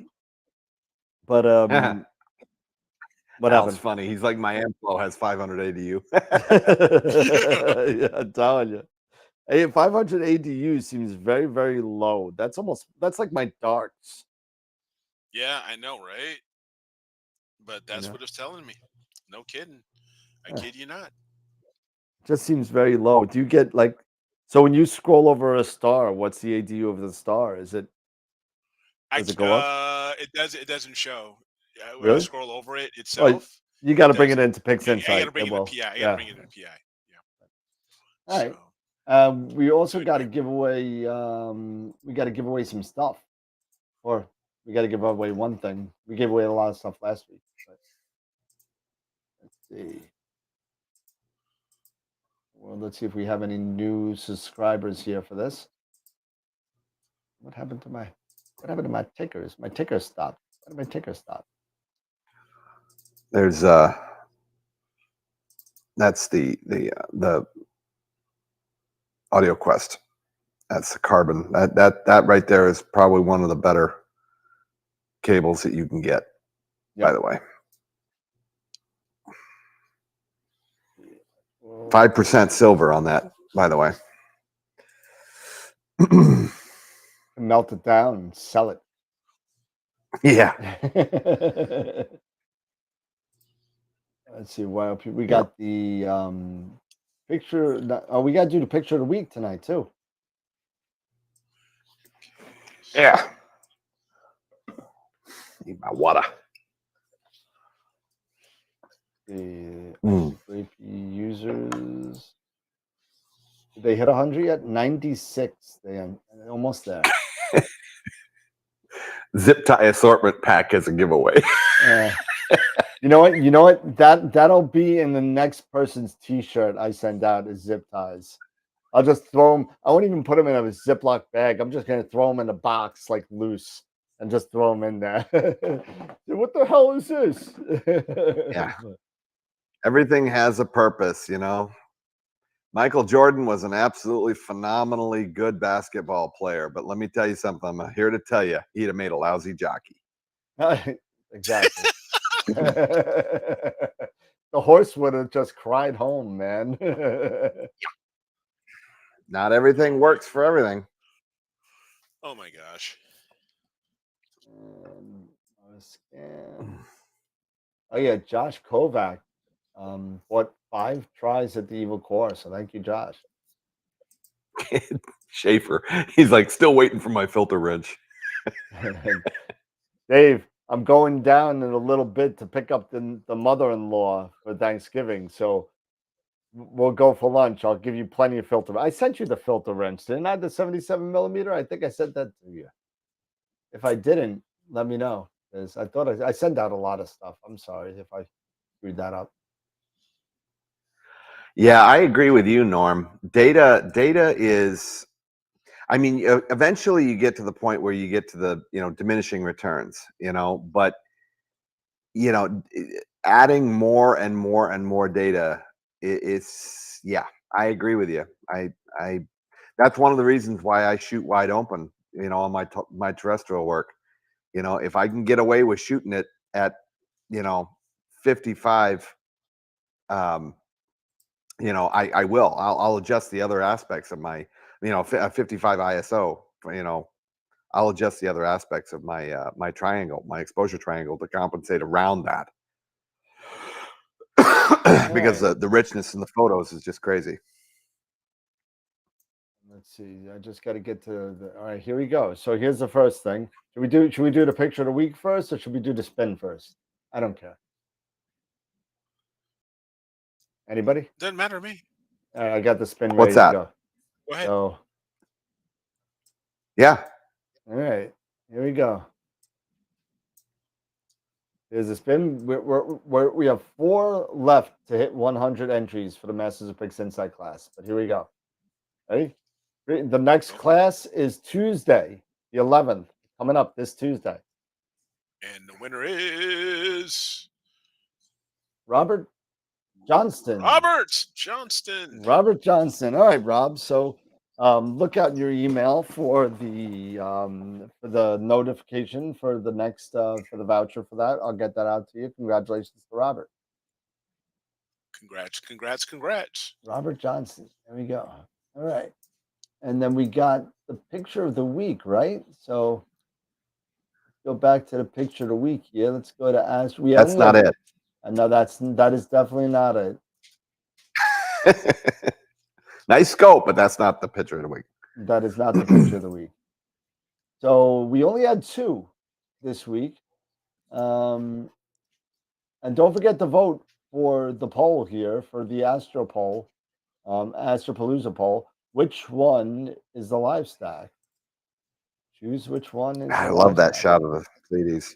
Really, really cool. So which one's the live stack? And you can download the TIFF and really pixel peep by clicking either the picture or the link. It'll go right to the Google Drive where the TIFF is, option A, option B.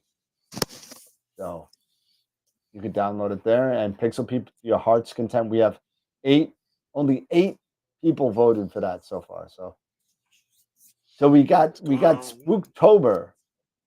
Yes. We got Spooktober by Al. This is an SH2120, the starless version of it. So very spooky. And then we got The Wizard from Greg Meyer. We only had 12 guys slacking off on the votes here. 12 votes. That's a beautiful shot of The Wizard. A really nice shot. Really nice shot. Yep. It is. They're both nice shots. But let's see. We'll go into where is it? YOP poll, all polls, and then we got image of the week ends October 7th. We had 12 votes, and the winner is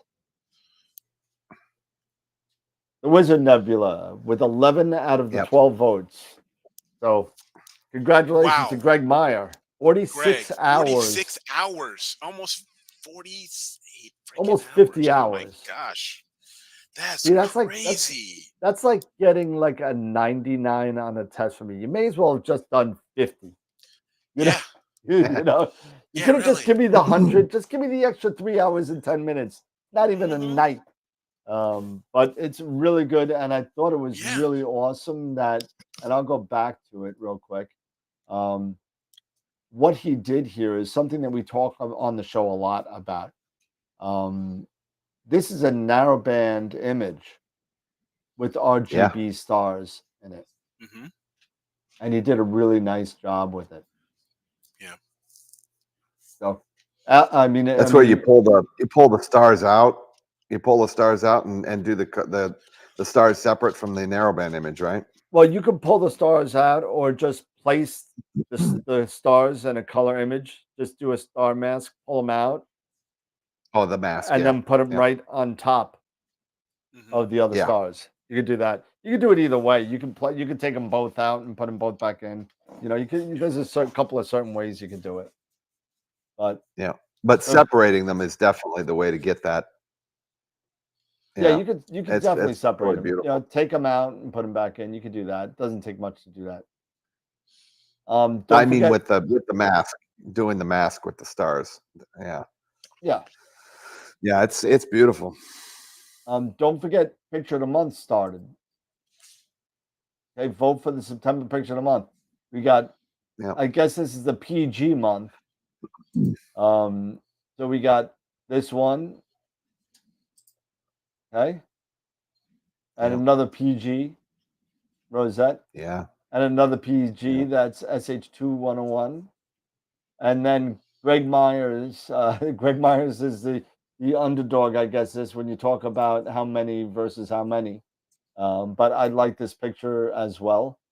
And then PG again. So 4 out of 5 is Panagiotis Gallinopoulos. But I probably butchered that. But that's the New York way of saying it, I guess. But 17 votes right now. We need more than that. We need 30 or 40 votes. So get in there and vote. Come on, guys. Get in there and vote for the Picture of the Month. Okay. What else do we have? Nice. What else? There was something else that we had.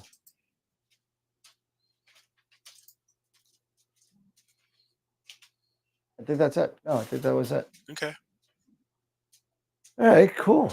It's almost 10 o'clock already, man. That was a quick 2 hours. Yeah. Okay. It was good. It was good. So I hope everybody got out of the little beginners chat that we had. Don't forget to get in on the Eagle Core or the Lenovo computers if you want. Don't forget, we got to do it next month. We got to give away those licenses to Star Exterminator and Noise Exterminator. We have 2 licenses to give away. So we're going to be doing that in October. In October, we also have the Optolong giveaway. In December, we're going to have the 2 $250 gift certificates. And don't forget, please don't forget to the fundraiser that we have that's going to be going on in November. I know Eric is working on his fundraiser. I'm working on mine. So Eric, when you're ready to set a date, let me know. I will let you know. And I'll put that up with the other fundraiser. You know, basically these organizations need help. I would love to send them a check on the behalf of the entire membership, or, you know, I was able to procure the full set of replacement eyepieces from Explore Scientific for a decent price. You know, I have some money in the AstroWorld kitty that paid for it, but we'd like to put some of it back. So please make the donations for the eyepieces that we're gonna give back. So that's gonna be a really, really cool thing for them to get. I wanted to get them, and I literally wanted to hand drive them to them, but I don't think that's gonna happen. They're gonna have to make a video when they get them.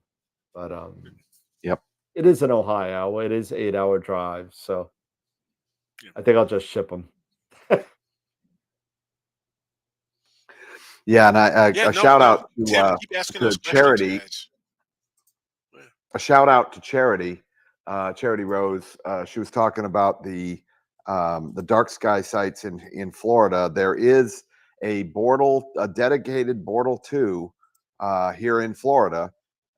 It's at the Kissimmee Prairie Preserve State Park. It's only about you know, Maps says that it's 3 hours from me. Maps lies. It lies. Okay, I guarantee you it's not 3 hours from me. I bet you I can make it in 2.5, or maybe less. It is not 3+ hours from me. Kissimmee is over there by Orlando, isn't it? Yeah, but this one is. Let's see if I can. I don't know how well I can pull this up or not. I don't know how well you can be able to see that. Yeah. The blue dot is me, way up over here. Yep. That's the blue dot is me, right? The park is down at the other end, and it's saying it's 3+ hours. Kissimmee is over here. Okay, so the park is further south and east.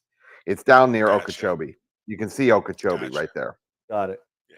Yeah. But it's a dedicated Bortle 2. And I just looked on their website. They are a dark sky site. Nice. Well, Bortle 2, Like they Cherry better be. Springs. So. Yep, Yeah, like Cherry for Springs. sure. Yep. It's like Cherry Springs, but with alligators. So there it is. There it is. Nice. All With right. alligators and Mickey and Minnie Mouse too. Yep. So when you guys come to Florida, that might be a camping trip, a long weekend, to go down there and I still on my list for 2023 is I'm planning in February to be at Winter Star Party. So in the Keys. You mean in the Keys? Yeah. Yeah. This site here is even darker than the Keys. I'm sure it is, but the Keys is, Winter Star Party's where it's at. So I understand that in February. I understand that. Yeah. Yeah. Yep. I'm down. I've never been to the Keys. It's one of the places in the United States that I've never been. You got to go to Margaritaville. Yep. Oh, I've been to Margaritaville in Jamaica, which was really cool. Yeah, no, you got to go down. You got to go down to Key West and go to Margaritaville. Yep. So, but yeah, we definitely got to do that. The Key West, I think, is like 6.5, 7 hours from me. So okay. Dave Barnett just sent me like 4 pictures of like mounts with zip ties. You can't see it, zip ties all over. He sent me 4 pictures. He knows how much I hate them. He just sent me 4 pictures of mounts with zip ties on it. So, yeah, of course he did. Dave, we got to do like a zip ties like short with me twitching in the background. Yeah, but all right. So 10 o'clock here in the East. Yeah. 10 o'clock. Little final thoughts, and then we'll duck on out of here and enjoy our weekend. So, Eric? Final thoughts. You know what? Sometimes it doesn't matter how long you expose as long as you get more data. It doesn't matter your exposure time as long as you get more data, because I would rather take, 180-second or 300-second with less chance of any type of issues than 600 and a bunch of 600-second ones, and they're all and you got all kinds of problems. Yep. So I would rather have that bunch there than one big long one. So yeah, but the biggest thing is always get more data. I mean, heck, you just saw it here. The Wizard with almost 50 hours worth of data. Yep. That was something. That shows you, get more data. Doesn't matter the exposure time, the exposure length, but just get the data. So yeah. Scott? Yep. Right tool for the job. Got to get the right tool for the job. That's it. And it's just like what we were talking about with those the zip ties. Zip ties are great for certain things. They are not the right tool for every job. Nope. And I mean, you wouldn't buy a $100,000 Corvette and put $50 bias tires on it. You just wouldn't do that. Not unless you're stupid. So get the right tool for the job. Right tool for the job. And if you don't know what the right tool for the job is, check with people who are in the know. Yeah, don't hurt to ask. Yeah, exactly. All right. So you know what? I gotta say one thing real quick. Has anybody seen House of the Dragon? Isn't it the most stupidest piece of?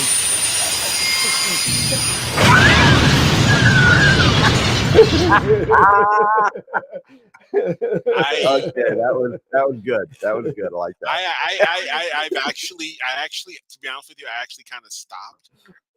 It's horrible. I kind of stopped. You know, I lost my interest, man. It was, yeah. That's Just watch- because just Charity watch Rings said of that Power, there was you'll be no happy. off the rails tonight, so I just had to do something, to appease Charity. Yeah. Oh, I had yeah. to. And get rid to Rex. Get rid of these. Get some real USB cables. Get rid of these. If I still absolutely. smoked, I'd be lighting this on fire on live, TV. I'd be lighting it on fire. Cable Matters, Star Tech, Audio Quest. You'll never regret really the money me you much spend. either. So, well, no, Dave. I haven't had a chance to try the Rings of Power yet because I spent 9 episodes of the worst TV show that I've seen in the past 5 years, hoping that it's going to get better. And I just want to take this and shove it somewhere.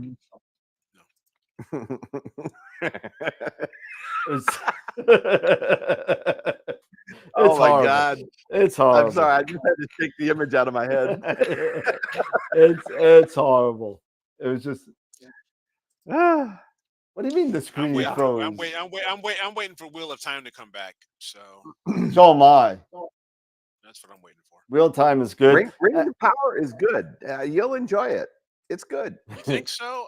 Use your imagination, Tarek. You're not liking it? It didn't do it for me, man. It really didn't. I'm wondering it's for more of the hardcore fan that it is. Yeah, I don't know because I've heard some Tolkien fans not being so crazy about it either. But we'll see. We'll see. Yeah, well, we're what? going off the rails right now because it's 10 o'clock. Yeah, it's 10 o'clock. It's off the rails time. And Charity, it's Friday night. Charity, I'm blaming this. This off the rails segment is designated is dedicated to Charity Rose Walker for starting this whole thing. We were doing so good. You just had to say something. Had to get that twitch going. I'm telling you. But let me tell you. So now I'm going to waste more of my time. I'm watching Star Trek Lower Decks because at least that's funny. So there you go. Yep. But anyway, those are my final thoughts. Let's wrap her up. Yeah, everybody, please remember the guests that we have coming up. Astropalooza is coming very, very close to December 10th. We have almost 2 months left.